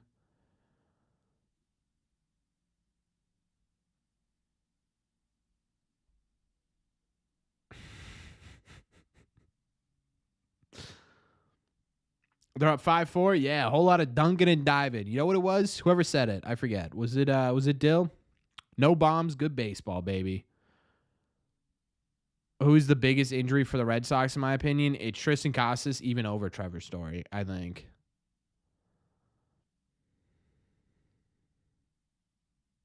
Honestly. Like, Tristan going down is, in my opinion, by far and away. Yeah, we're 6-2 on the channel. 6-2 on the year, ladies and gentlemen. 6-2 on the year. Yeah, it has to be. It has to be Casas' injury. In order of like big injuries, in my opinion, it's Casas, a couple of feet, and then Story, and then Giolito right under him. They're both, in my opinion, would be great. But man, boy, would I love to have Casas on. I think Casas, if Casas had been here, man, I think we're looking at. I think we're looking at a much better record. I wouldn't say insanely better, but I think it'd be like 3 games better, in all honesty. Like, think about how bad the offense has been, how many opportunities they've had. Here's a hot take. I don't think home plate umpires should determine whether or not a swing was a check swing. I think that should be solely up to the first base or the third base umpire. When do we play the Yankees? Not till June, I don't think.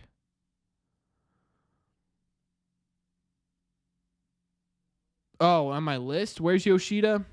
I'd probably sandwich Yoshida in between Story and Giolito.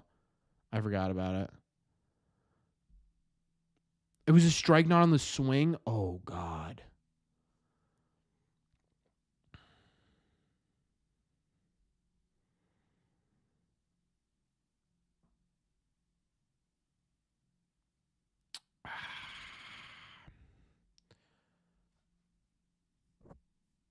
Yeah, I agree with you, Lloyd. I actually think they would be.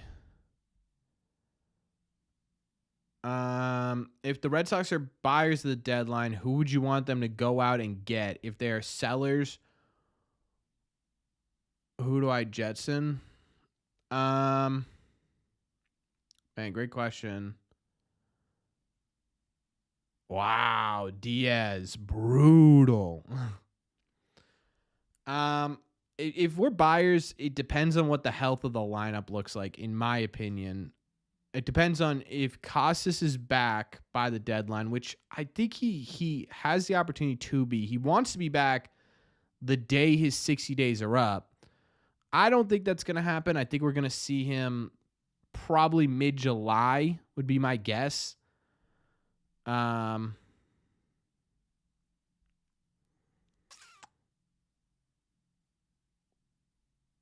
So if he's back, that's sort of kind of. I mean, I guess you could go out and get a. I guess you could go out and get a right-handed bat, right? Oh, stay fair. That's gonna score, right? Rafaela, get on your horse, baby. Chug, chug, chug, chug. Yes, sir. Red Sox offense is back, ladies and gentlemen. My God. 6-3. 6-3. Bayo settled down a little bit. Offense gets through Pepio. All of a sudden, they're hitting a little bit. Folks, I'm having a good time. You know what it is, Chad? We've said it before, and I'll say it again. It's the red seat effect. They just do something better. They just do something better. I don't know if it's our energy. Stream every game. I was having a conversation today about possibly doing more streams. I don't think it's gonna happen, but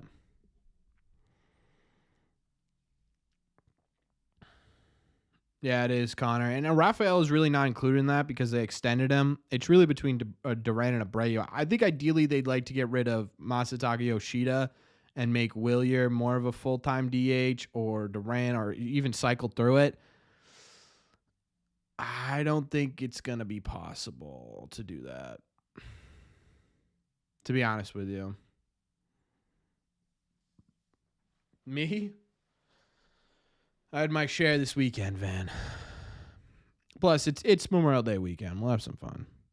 What's the live stream schedule again? It's usually every Wednesday, unless either I'm going away on vacation, which was last week, or the schedule's off, which is coming up, I think, in the next couple of weeks. That's sort of my Abreu goes deep, and I didn't even see it live. God, I hate when that happens. I'm gonna have to mute this bad boy. How do I do that? Focus. There we go. Oh my God, this baseball is mashed. Whew, that's my Rookie of the Year candidates. That's my Rookie of the Year candidate, folks. Yes, sir. Get these bums out of here. Wait, what's the home run? How do I do it again? There we go. Get these bums out of here. I'm actually gonna place a bet. Oh no, wait, my phone's not in this room. Remind me after the game. I'm placing a bet on Willier Abreu to be Rookie of the Year candidate.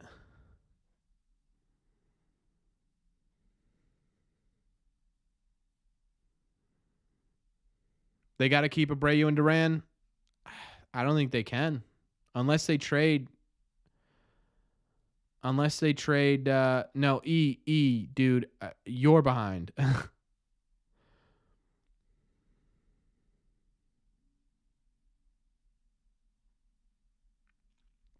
Honestly, it wasn't Chad who spoiled that home run. It was my Twitter feed.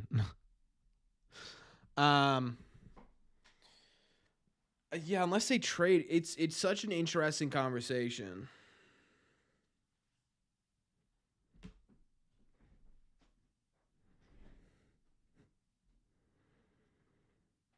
Who said trade Abreu? It's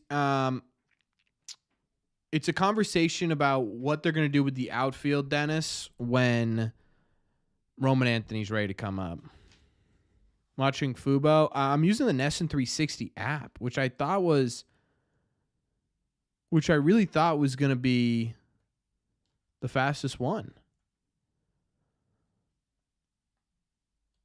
Connor, I don't think so, because you got Story locked up for a little bit more. You've got Meyer coming in. You've got Grissom, Nick York possibly. You've got Nick York possibly. I have Xfinity. No, I have Verizon Wi-Fi.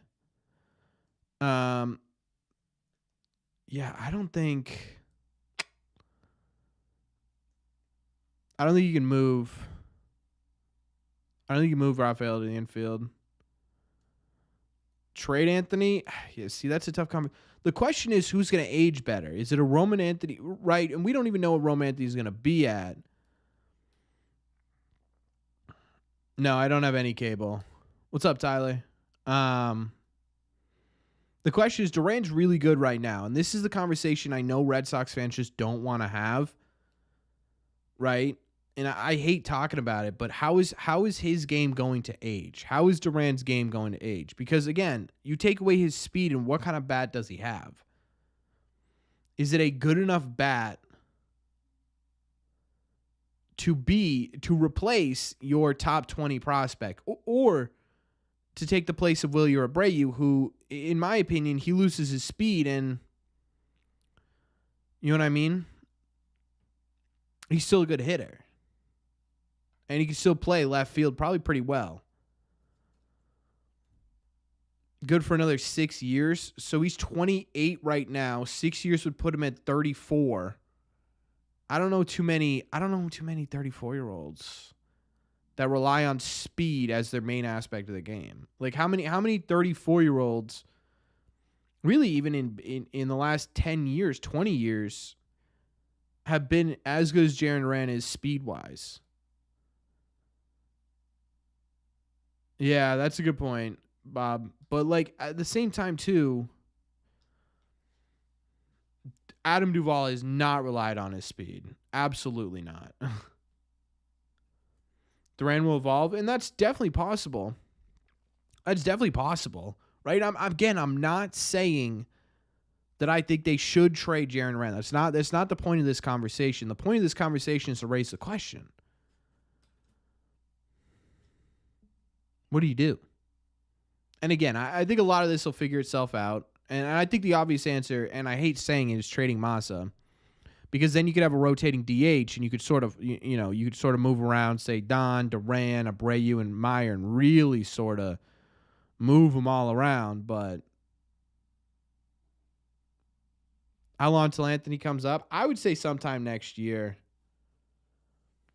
And that's probably realistic, Connor, is wait till 2026. But I mean, if they've decided, hey, Jarren Duran is the guy that we plan on trading because we don't think he's going to age as well as these other people. Dude, you are so behind. You were like 10 minutes behind this stream. Do me a favor right now. Once you see this, which will be 10 minutes over, do me a favor and hit the refresh button on the stream. I promise you I'll be closer to the game. I'm like 30 seconds behind the game for everyone else.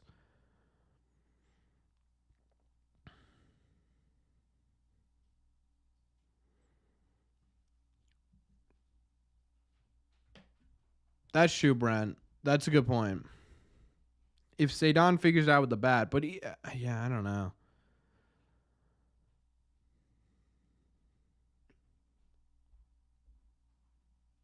Yeah, but you want Abreu's bat out of the lineup that consistently? I don't know, right? And then the question becomes, okay, so if Abreu becomes your fourth outfielder and you let go of O'Neill and Ref Snyder, okay, great. One, you're probably going to need a right-hander in there somewhere. And two, that means not getting everyday at-bats for Cedon, Roman Anthony, Duran, and Abreu.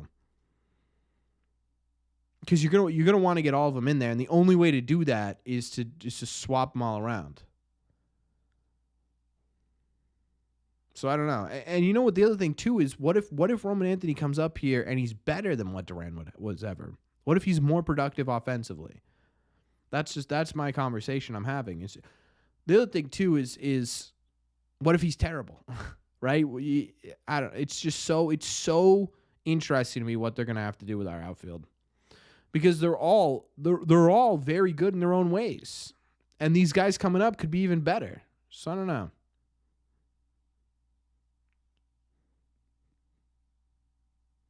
It is a good problem to have. And I think some of it's going to work itself out.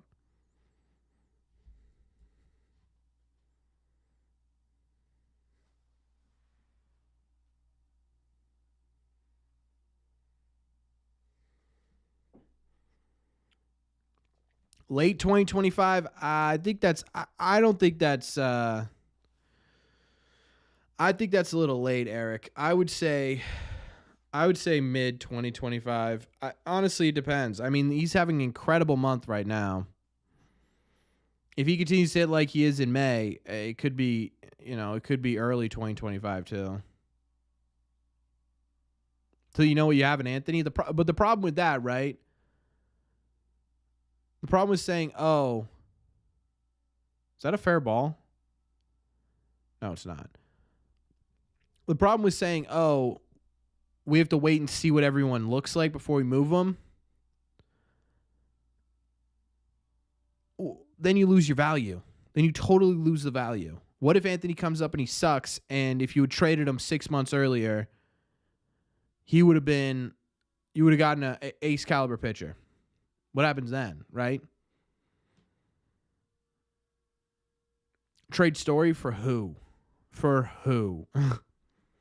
You can't just trade anyone you don't like.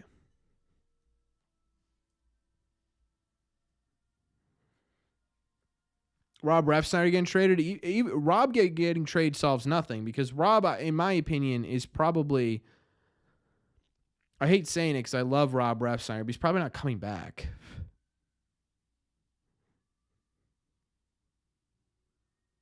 No, it's not even close to Story's last year. Yeah, Bale looks good, man. He had that rocky inning, and he's really settled down. I wonder what it is.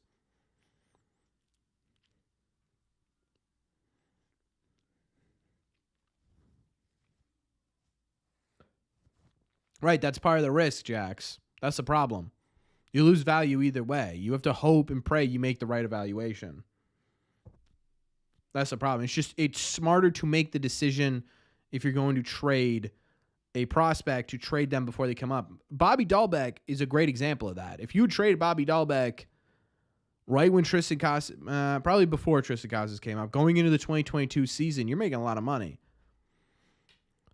in terms of player value. But you didn't, and so that's what's going to happen, right?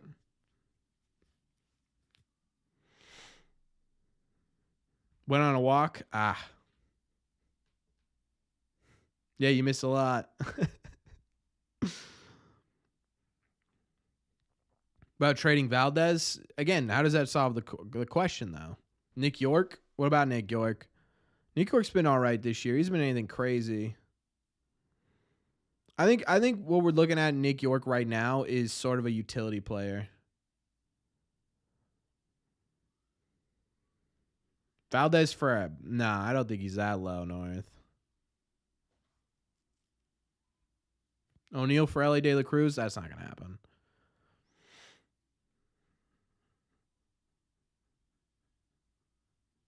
Skittles are pretty good. I mean, it's not a bad offer. I'm just saying. I could use a hamburger right now.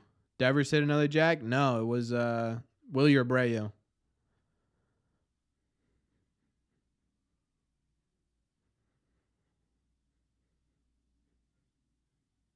Dark so the ball stands out? Maybe, Carl. I'm not exactly an engineer. It sounds right. It sounds like it makes sense. Mike Romero's cousin. Yeah, he comes in the chat a while. Trade Nick York at the deadline for an area of need. That was I'm going to take that strikeout every day of the week. We're just not going to talk about it. We're just not going to have that conversation. Trade York at the deadline for an area of need. Grissom got worse. I don't think so.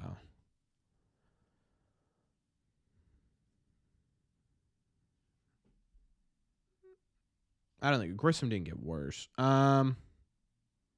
Worse calls? Yes, absolutely. Yeah, I think York's kind of on the, and I hate to say it because I really do.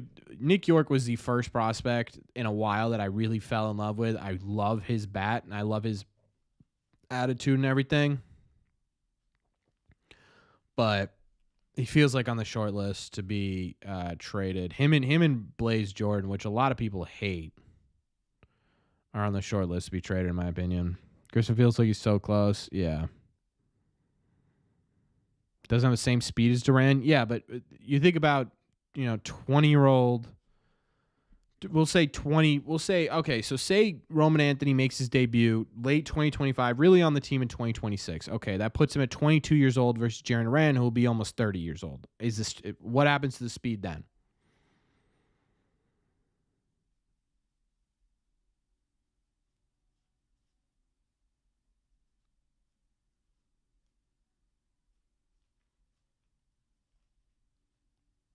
Yeah, that Angel Hernandez game was pretty good.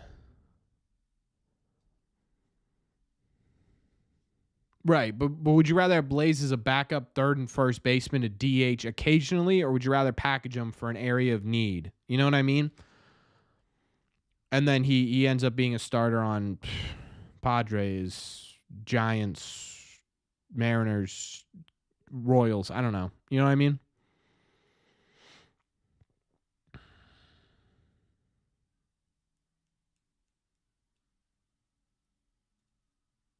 I don't know. I think it's just the trading route that they are going to have to feel in the next 2-3 years is going to be crazy. That's exactly the question, Connor. That's exactly the question. 2021, 2021 really did felt different.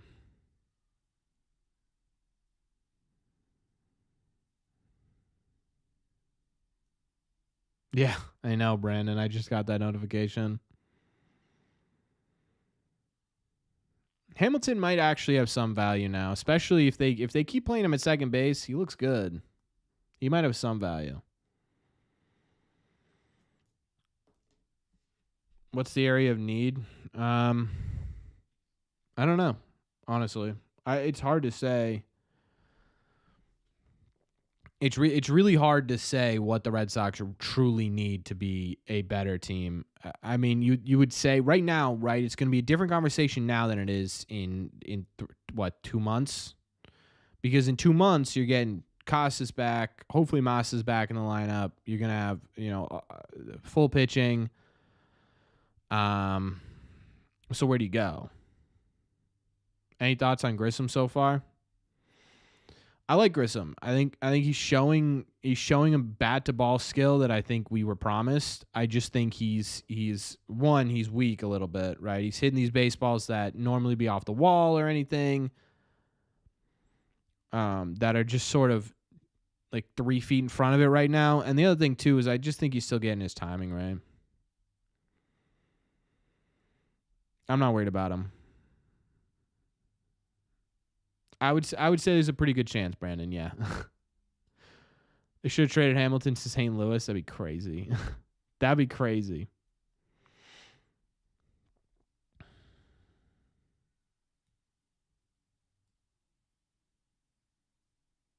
I can't believe Dom Smith just made contact with that. Can't say we don't have an area in need. Just injuries have blinded us.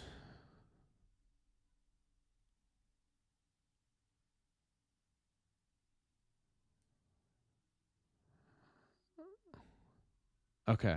I don't know. Hamilton's not going anywhere. One day, Mike, you'll forget about David Hamilton.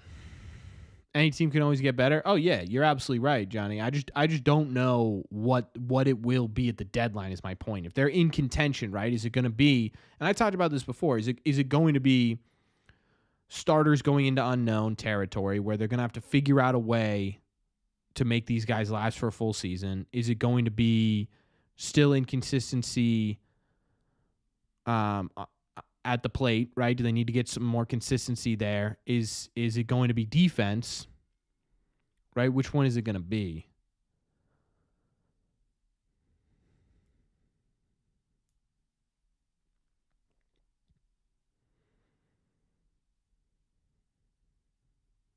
Underrated? I think Chase Meadroth's getting a lot of love. Meadroth, I need to remember out of bounds. I getting a lot of love this year. I still think he's a bit underrated. I think he could be a really productive everyday player for the Red Sox in like a Brock Holt role. I think Nazan Zantello still doesn't get enough love.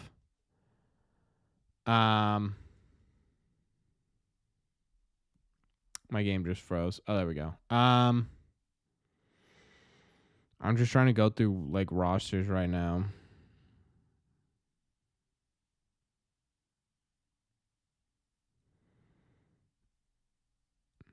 Hunter Dobbins, he's having a fantastic career. All right, Brandon, have a good one.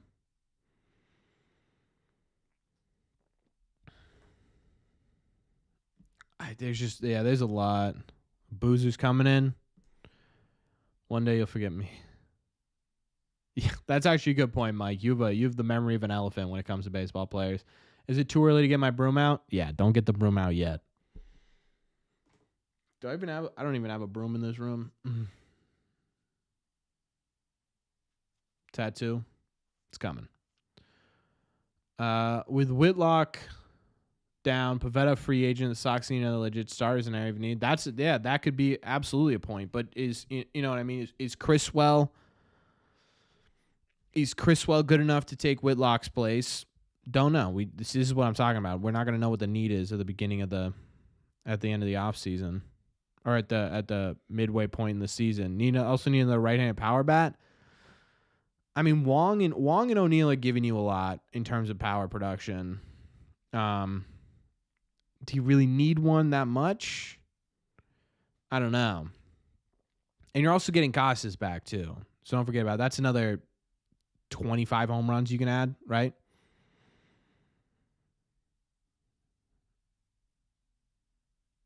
Now, I don't know if the Story injury really... I still think he would have been playing almost every day, Jax.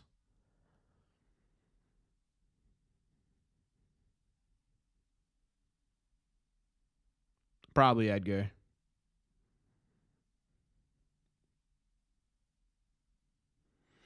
Yeah, Criswell's fine. I really think Criswell's a solid number 5 pitcher.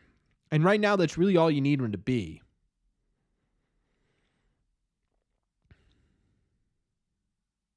Right? That's really sort of it. You don't need him to be. Then O'Neill would have played less. Honestly, I think it would have been on. Yeah, it probably would have been. Yeah, O'Neill splitting time with Massa at DH. Honestly, it probably would have been Massa playing less. What's up, Tito? T2, sorry. What's up, T2? Puerto Rico. How's the weather down there?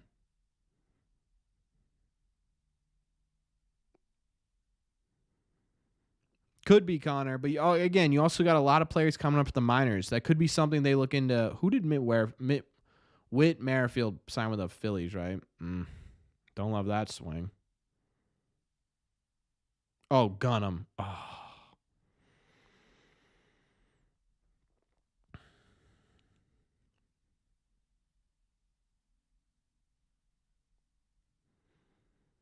The only position I could see them filling like long-term need with at the deadline would be starting, because you are losing Pivetta.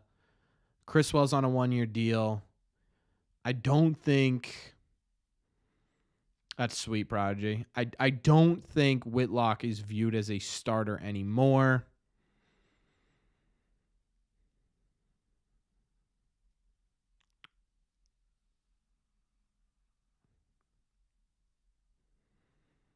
So I would say pitching is obviously the first one, I would say, as an area of need for the deadline. But again, right, they still need to be in contention at the deadline for that to happen.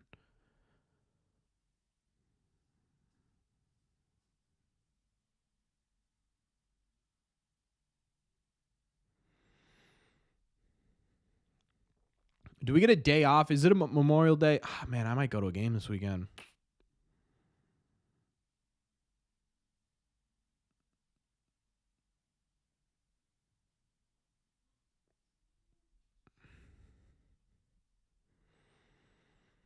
In the MLB, in the top MLB prospect list, no,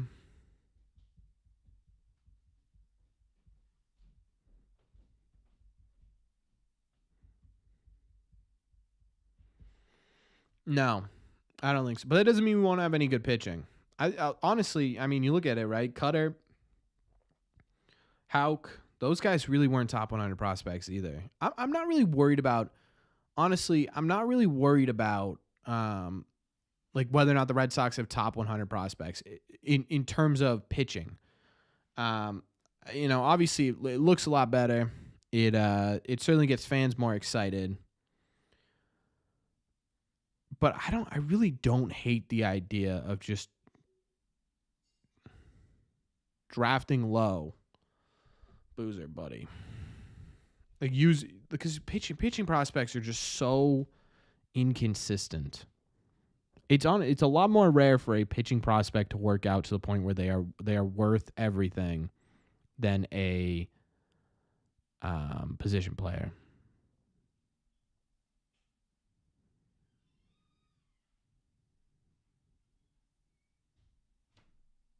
In my opinion. At what point do you think the Red Sox start drafting some starting? They've been drafting guys.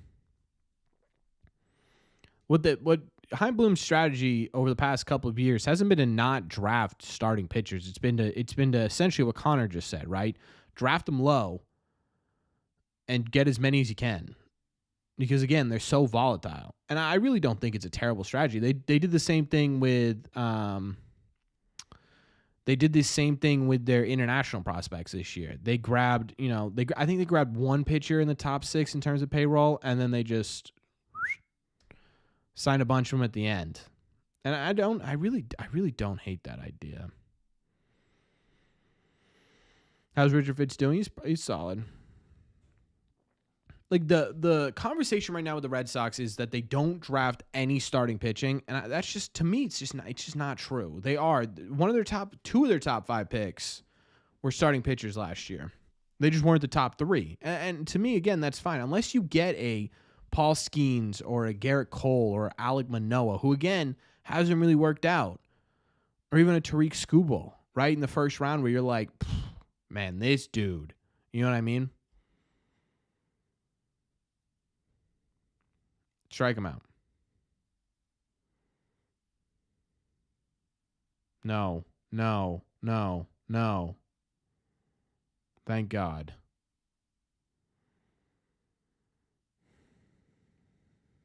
Oh my God, I would have cried so much. Who's the most important player on this team? It's still Rafi. It's absolutely still Rafael Devers. I thought that ball was cranked, if I'm being honest with you.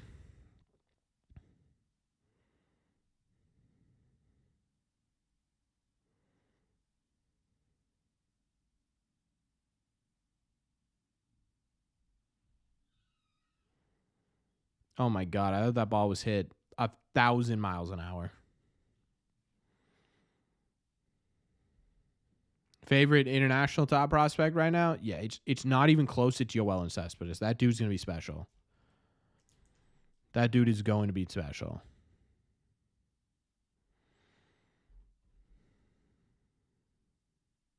Honestly, Luis Perez, he's killing it lately too. What's he doing overall?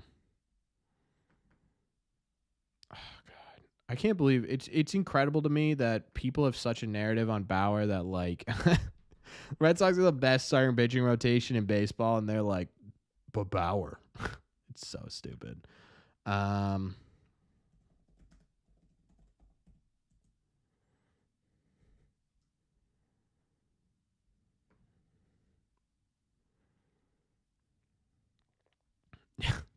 Luis Perez looks good right now. 7 starts, 3.42 ERA, but that FIP 1.98, expected FIP 1.99. He's striking out 15.72 batters every 9 innings. That is a 39.7% strikeout rate. Basically, 40% of the batters Luis Perez is facing right now, he's striking out 40. Walk rate is 8.6%, which isn't great. It's not terrible. Whip, not bad. He's getting BABIP to death is what's happening.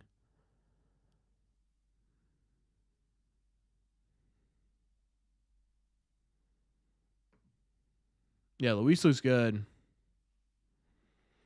Who cares what Trevor Bauer's doing? Doesn't matter.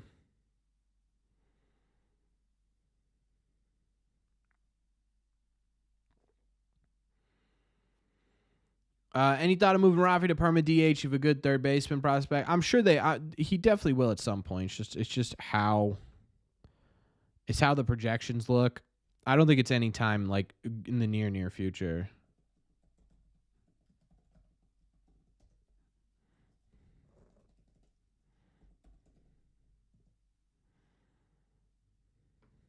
The other one to look out for is Yordani. I wonder if they'll keep him in the draft. That'll be interesting. He's looked good.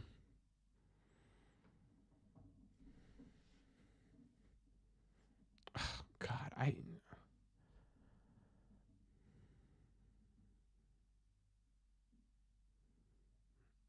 Campbell, yeah, Campbell looked good. I think they keep Campbell over Brian Mata. That's just my opinion, though. Although with the 60-day IL, they might be able to fit him on for a little bit.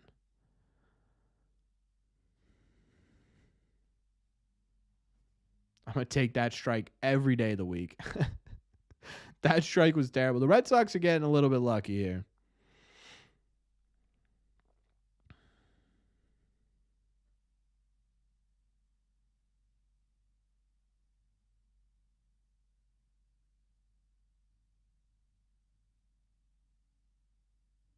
Ugh.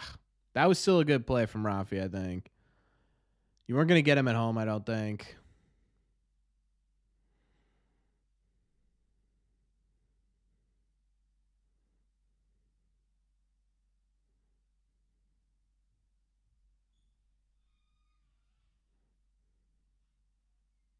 You had a chance at home. Wickham and Gonzalez, yeah, he's looked solid this year.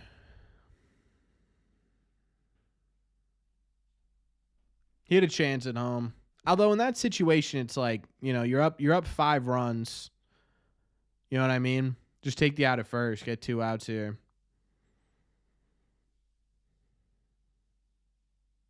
Weiser, do not give anything for Rosarena to hit. Please don't do this, Red Sox.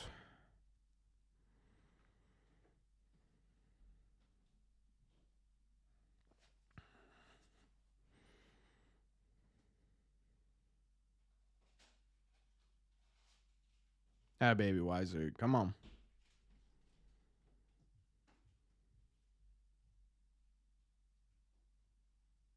Doesn't have much trade value on what? On the Baseball Trade Values website? Blaze a top 15 prospect. Yeah, I mean, I don't even think he's top 15 the Red Sox farm system right now.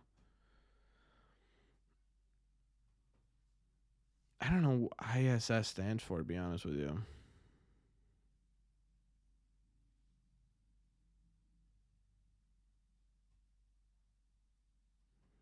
Yeah, that's exactly what he's going to do, North. And it's going to make me so unbelievably angry. I wouldn't say it's a lot of value. I think it's more than what leads on. DFA Chase Anderson. They don't really have anyone to. Yeah, okay, Randy, come on, dude. There's no way you thought that was a ball.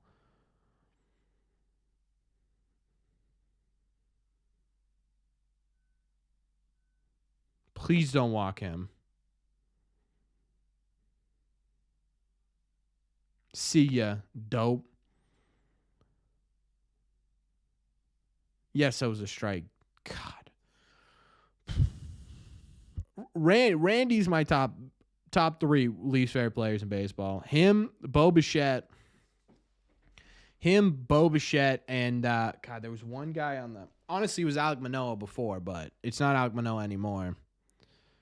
Him, Bo Bichette, and there was one more.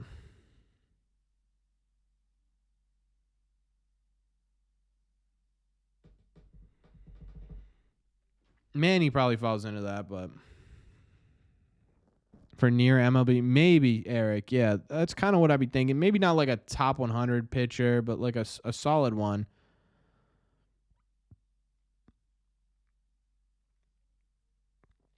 Judge, I don't really hate Judge because he's never really like. Judge is never like ruined my night. Randy has ruined my night when he stole home in the 2021. And then Bo, I hate Bo.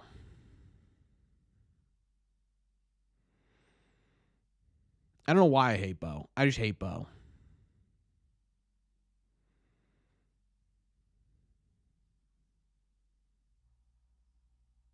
There we go. Out of the inning. Beautiful. Beautiful. All right. Couple innings left, chat. We need to get through them. Oh, I hate Garrett Cole. I think he's such a dork.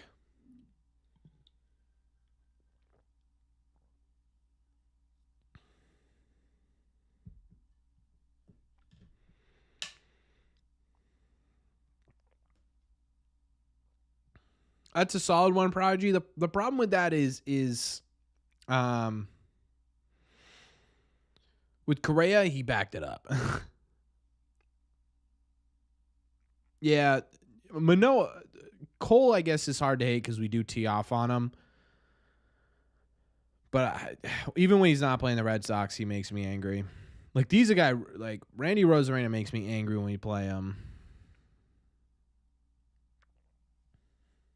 Bo makes me angry when we play him. I think if there's anyone in the Orioles I don't like. I don't think so. I don't think there's anyone really on the Orioles from like that guy sucks.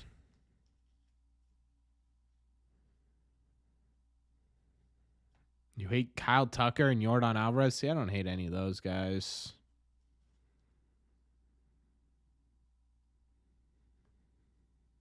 Hated Altuve.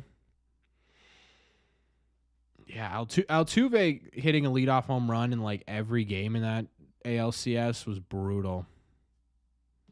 Kowser from earlier this year, that might not be a bad one.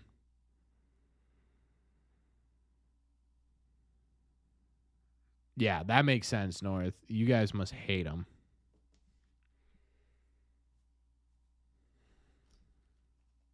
Oops.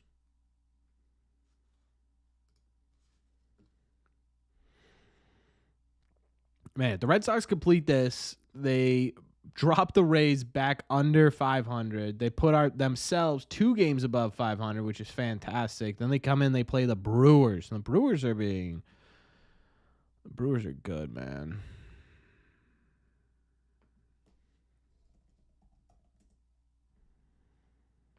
Are the Brewers still first in the division? Yeah. They're up by 6. Oh, no. They're up by a game. Man, they're good, huh? I mean, they're 4-10 in their last 10 games. Honestly, they're kind of, when we look at run differentials and win losses, it's basically dead even between the Red Sox and the Brewers. That's wild. They're just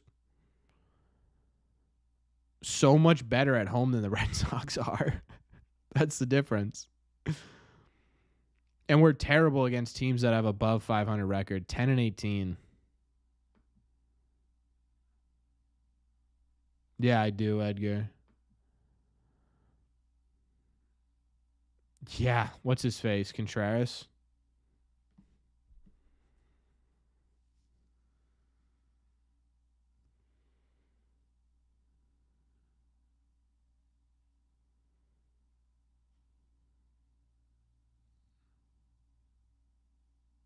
Kind of mid this season. I don't know. They look better than mid to me.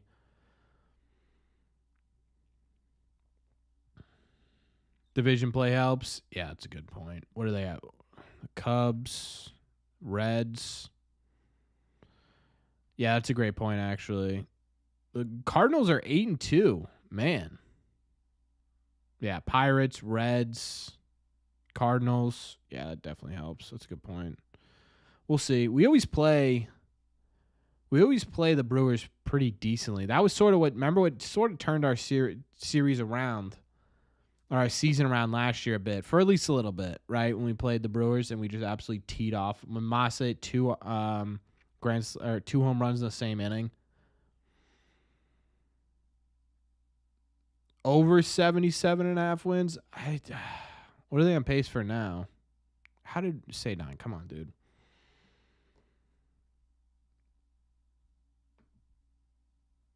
Yeah, 22 is rough. 510, 500 would be 81, 10% of that. No, wait, that's not right. Like 80. Need to go 500 the rest of the way? I would say, yeah. I would say 77.5 feels right.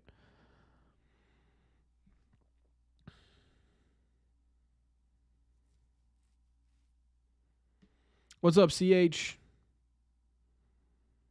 How many Sox players make the All-Star game? I think Devers gets in. Wong versus Adley, I don't think that's going to be. I think Adley crushes that. Even though it should be closer. Adley's the bigger name. O'Neal, maybe. How absolutely should be.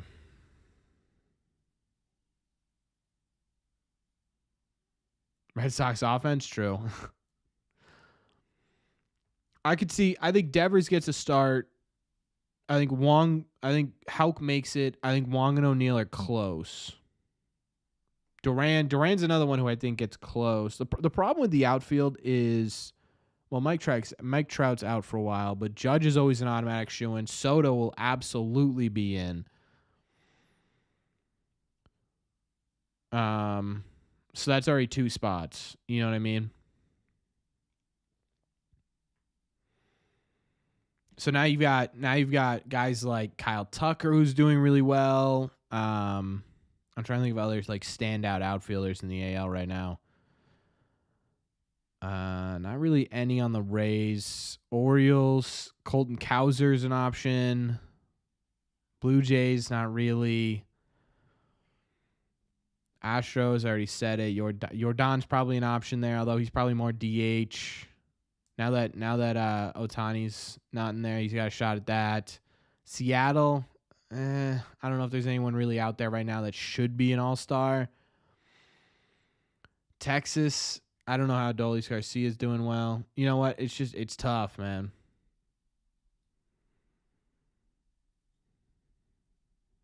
Yeah, CH, he's been in well, man.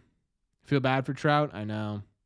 It's got to be tough. It really has to be tough, Tom, to just like age like this, right? Where you go from being the best player in the world to still being the best player, one of the top 3 players in baseball, and you just can't stay on the field like that. Where's the All-Star game being played this year? I don't know. Atlanta?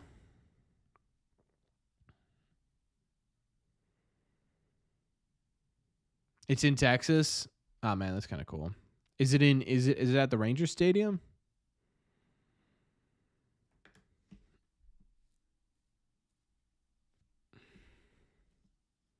Yeah. That'd be cool. Our friend Zach Kelly. You know, the All-Star game at Fenway. I think it has to. What did it have to do, Chad? It has to go all the way around once to get back. So I think it's what, like 2026? Kenley will probably make the All-Star game. Not with Emmanuel Class A.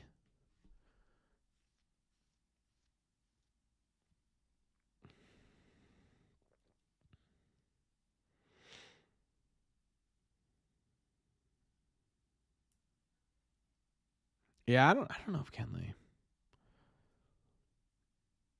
I mean Kelly. Who do they have to come in and close this?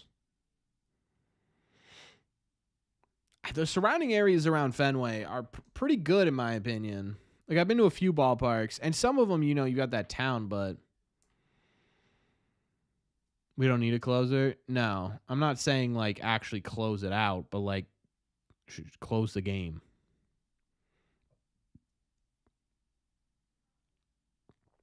I think Adley crushes the fan vote on Wong, which sucks. Wong deserves it. That's not at all. You trust Kelly over Jansen? I don't know why you do that.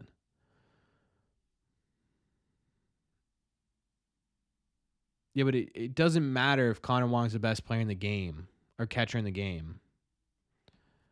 All that matters is whether or not he's recognizable. Because it's not fans who are diving deep into statistics and comparing all the opponents. They're just voting for their team. And Adley Rutschman is the face of the Orioles right now, one of the best teams in baseball. So he will absolutely be in there over Adley. Or I'm sorry, he'll absolutely be in there over Connor Wong. Absolutely. Won't even be a question.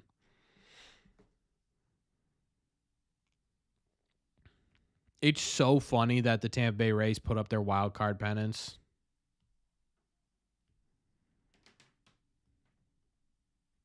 Do I think Durant will hit more homers? Yeah, I think he'll hit more homers.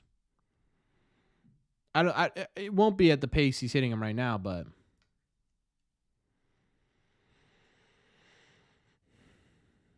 Canada. But Canada, the Blue Jays are not good this year. I don't think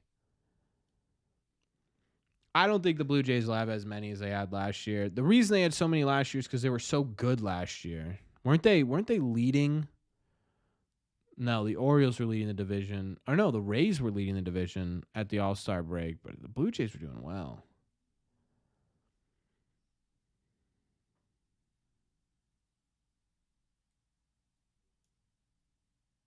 Gosman's been mid, yeah.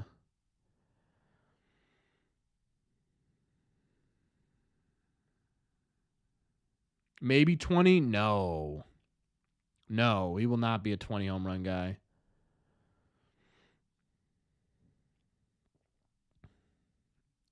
That's a good question, Jax.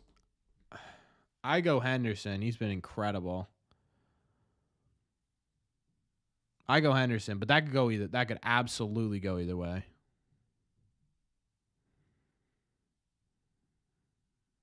Yeah, Connor, basically. Wong would literally have to be like setting records.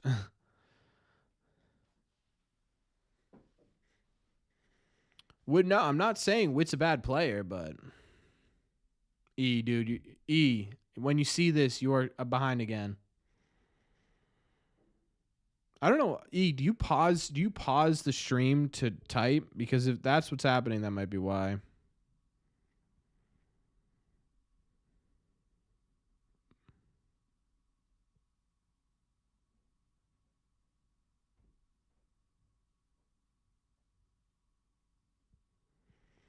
What just happened there? Like Grissom bobbled it, but the guy at first didn't even move. Maybe he thought he caught it on a line. Which is the best ballpark? I mean, it's obviously Fenway. Grissom scares you defensively. He's been good so far.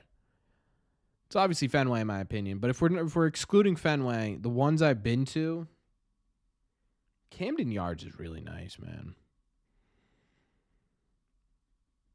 I like that. Progressive Field's a lot of fun too, actually.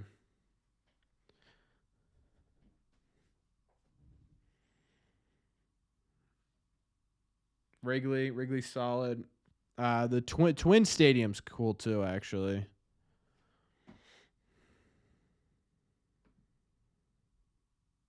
I haven't been to Detroit yet. I want to go soon.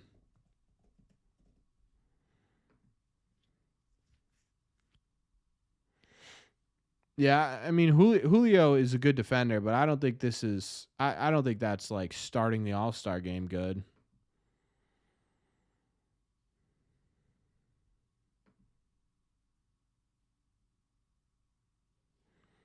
Tyler O'Neill home run derby. I kind of hope Tyler O'Neill doesn't do the home run derby. That feels like something that would really mess him up.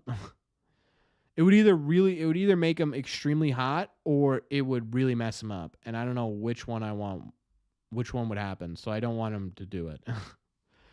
I'm not taking that chance if I'm the Sox. Just like the Red Sox have told Rafi, no, don't do the All-Star, don't do the home run derby. I wonder if they'll do the same with Tyler O'Neill.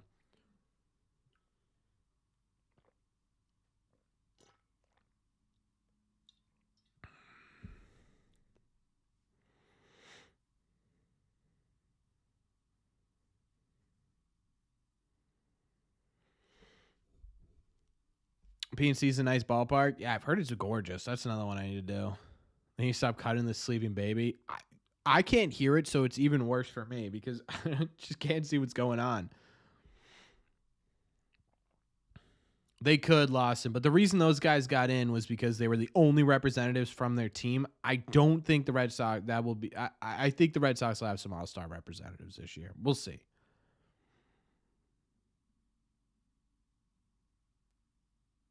Okay, Palacios. That was a bit of an exaggeration, no?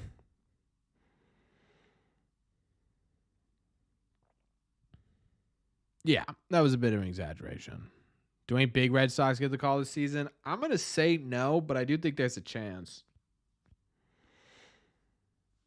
I do think there's a chance that one of them does. Why can't Red Sox fans outvote Baltimore? Because it's not just going to be Red Sox versus Baltimore here. That's why. It's not just Red Sox versus Baltimore fans. And on top of that, we've already talked about it. You were mad with ownership. A lot of fans were so mad with ownership, they just aren't watching this team.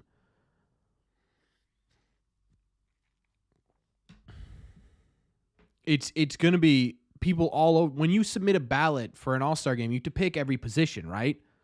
So if you're in Nevada voting for the Red Sox, voting for your Dodgers or whatever team you're voting for, and you're going through the list of names on the AL side, you're like, this Connor Wong guy's got good stats, but Adley, I know that guy. I know he's good. He's having a decent season. Vote him in. Right? It's just right. That's exactly it, Dill. It's not that they're gonna get outvoted by Baltimore. It's that they're gonna get outvoted by the rest of the country.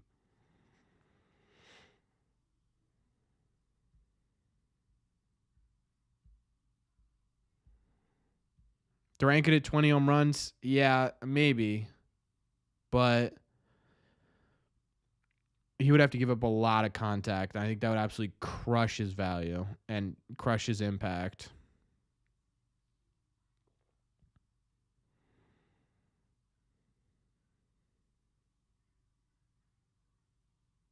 Yeah, the Rays just aren't what they used to be, which is good.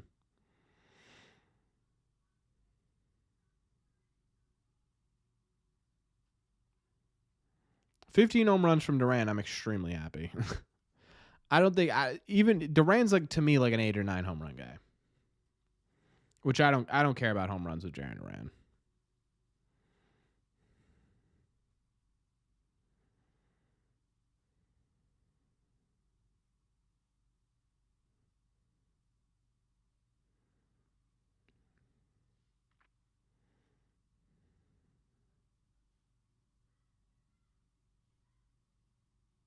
There we go. Whew, that got me nervous for a second there.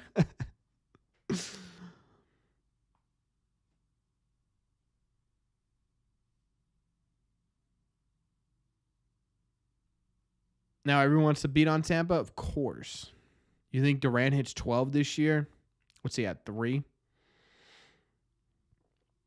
Oh, we're about a third of the way through the season. Tire rotations hurt, yeah. Yeah, they'll definitely be better than this, but McClanahan's not going to be back this year, I don't think. Taj Bradley's a big part of the rotation, Lawson. He got torched by us in this series. He's not doing as well as I think they thought he was going to. Eflin. If people are not watching this team, they're missing out. You know what? People got their opinions, and it's fine. Yeah, the Rays rotation is always hurt, so I don't really, yeah. They've been used to that. It's just in the past they've had guys like Jeffrey Springs, like Pepio, kind of, like Shane Baz, like Taj Bradley, were able to come up and do that. But this year they just don't. Right? Zach Lytle last year, right? This year they aren't getting that, and that's what's leading, in my opinion. And also at the same time, too, a lot of their offense was sort of missing for a while.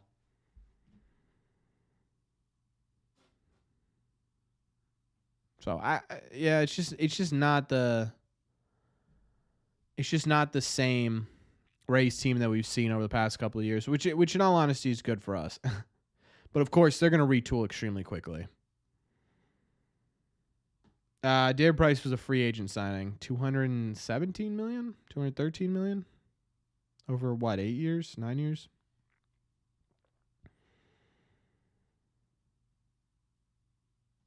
Oh boy, Carl. Here we come.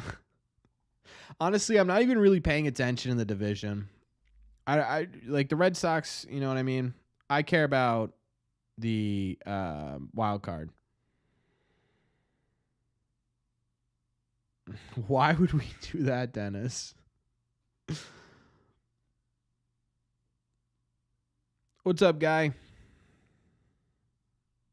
Pete Fairbanks coming into the top of the ninth with a 4-run deficit. Interesting. Did the Jays lose today?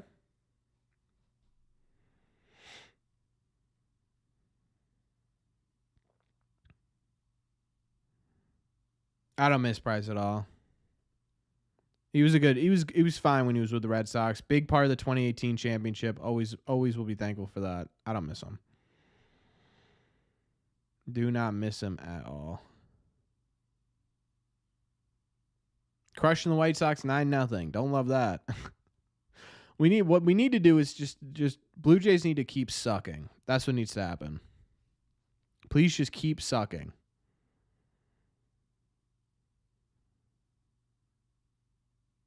Where's Joe Kelly at? He got injured, right? He's with the Dodgers. I think he got injured though. Jays winning 9-0 in the seventh. Who's above us? It's the oh my god, it's the Rays, aren't the Rays in the wild card spot right now? Or am I an idiot? Maybe that changed. I think that was in the Cardinals series. I'm looking at it right now. Oh no, we're behind the Twins by a game. What's the Twins doing right now? What's the Twins doing? They beat. So we're not going to gain a game on them. We're going to stay right at one game behind. That's annoying.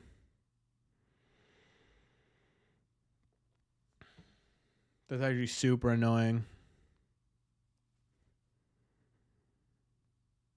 It's pretty wild looking at run differentials, too. The Kansas City Royals are really good this year. Oh, my God. That's crazy.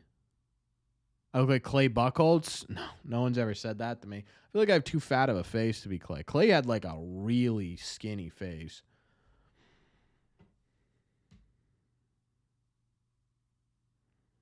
Was the umpire behind the plate? I didn't catch his name at the beginning. Sorry, Dave.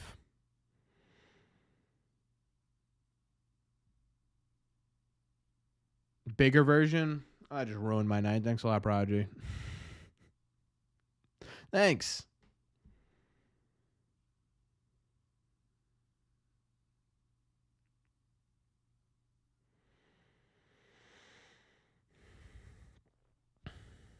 So we'll be a half game back of the wild card spot if we win this one, right? We'll be 26 and 20. Yeah, we'll be a half game out of a wild card spot, which is fantastic if they can win this. No, I get it, Prodigy. Whatever, dude.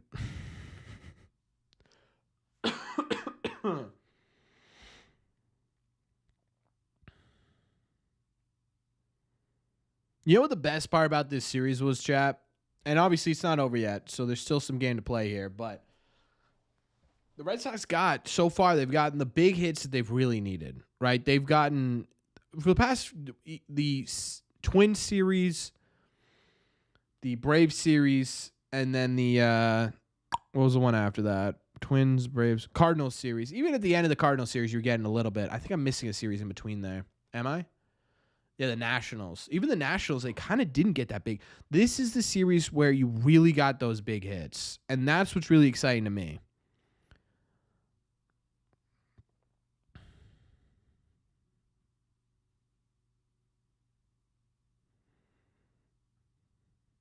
Are out of it? Out of what? Red Sox are out of the wild card? Yeah, by a half game, Eric. If they win this one. They will be out by a half game of a wild card spot. Which would be the first time they were a half game out since God. Mid-April? I don't know, E. I'm not going to get into that. That seems like a really... What up, Mark? You don't think the Royals were last 162? I don't know, man. They're killing people. No game tomorrow? Yeah, I know. I don't know why they didn't do a game tomorrow. It makes no sense to me. I mean, obviously they have to travel back to Boston, but... I traveled back. Hey, I traveled back from Florida. I got up. I made a video. What's their excuse? What's the Red Sox excuse, huh? I flew back from Naples. That's further down.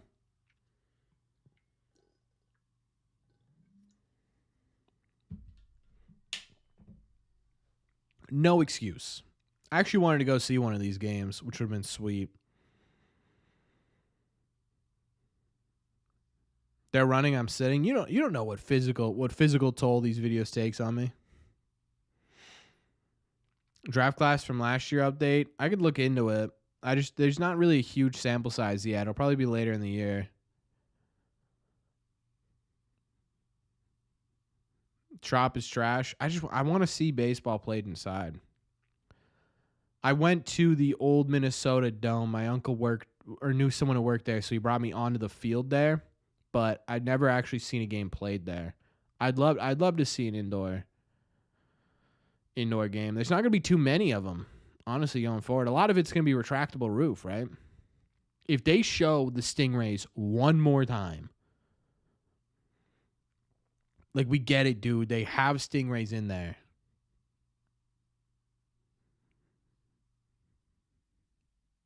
Traffic's so bad in the stadium. Oh. Nothing special. I still want to see it, though. That tank stinks. Yeah, I can't imagine it smells good. Red Sox have the hardest schedule left. Of course they do. They always do. Every year they have the hardest schedule. So the same last year.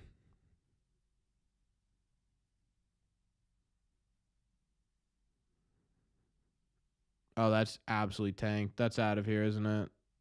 Okay, Zach.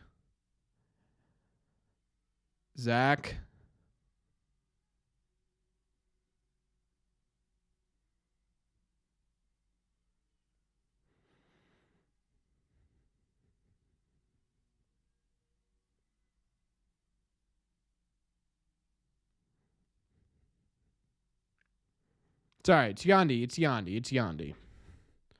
It's their best player.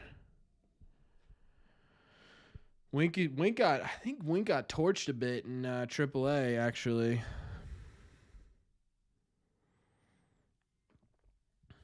I think Wink got touched up a bit in AAA.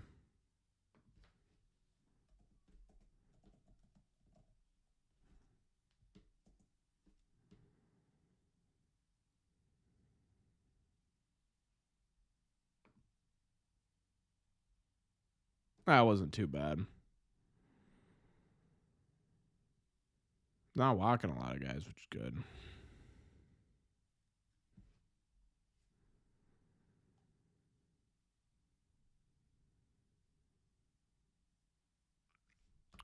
My game froze. Oh, no, we're good. We're back.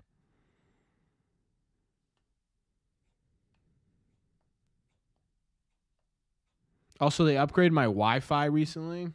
We have had a much smoother stream over the past couple of weeks. Remember the beginning of the year, I was really like going in and out.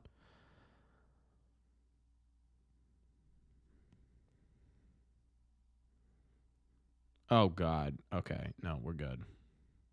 All right. One down. Two more. Come on. Let's finish this. Please. Just finish it. What was the second? So Bayo gave up 3, right? What was it? Booze? No, it was Weiser who gave up Boozers 4, and then Kelly. Okay.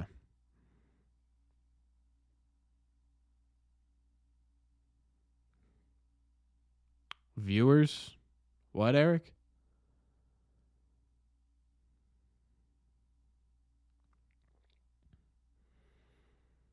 Yeah, Bayo absolutely turned around. It was clearly an adjustment, either grip or mechanic wise, that he just was able to pinpoint, which is fantastic. It's really great to see those games where Bayo does. And obviously, I would rather him just be great all the time. But it is cool to see those games where he struggles and then can make those in-game adjustments because, man, sometimes.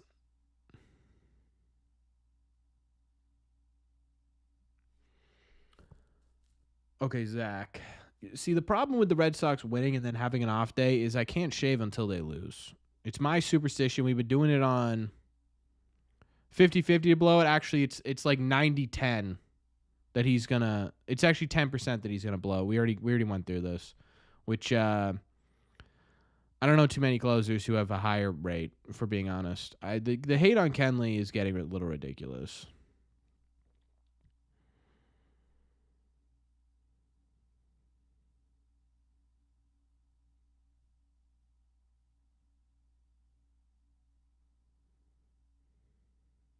Corbin's out of it? Why am I out of it? What are you talking about?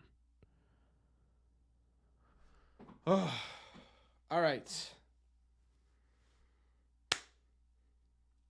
Red Sox win. Red Sox sweep. The Tropicana Rays. Woo. The Red Sox sweep the Tampa Bay Rays. First time since April 2019, ladies and gentlemen. We absolutely took them to the house, folks. Offense is back. Pitching still looks great.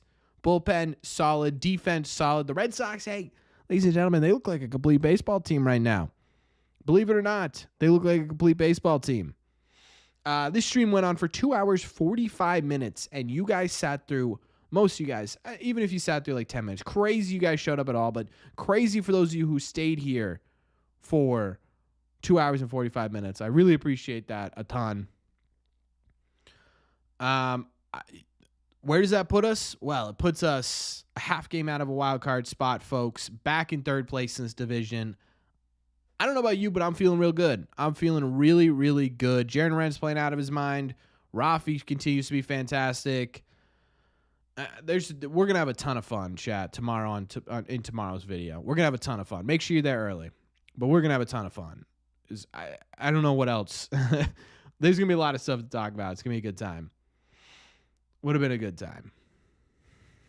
Need some home cooking now? Cooking sounds good. But either way, chat, again, I appreciate all you being here. If you haven't hit that sub button, you were here at all today, consider doing so. It helps these videos out a ton. Well, actually, no. We talk Red Sox content almost every single day. We do these once a week. Considering the like button on this as well. Oh, members only live stream will be next week. We're going to do a members only. We'll figure out what we're going to do. I think we're just going to do a watch party. I think we'll have to figure that out. A watch party Q&A would be kind of fun, where you can ask me literally anything and I will answer. I think that'd be a good time. We haven't done any of those yet. But either way, next week we'll be there for sure. Red Sox crushed them, chat. Red Sox crushed them, and I'm happy. So thank you all very much for clicking on this one, and I will see you all in the red seat.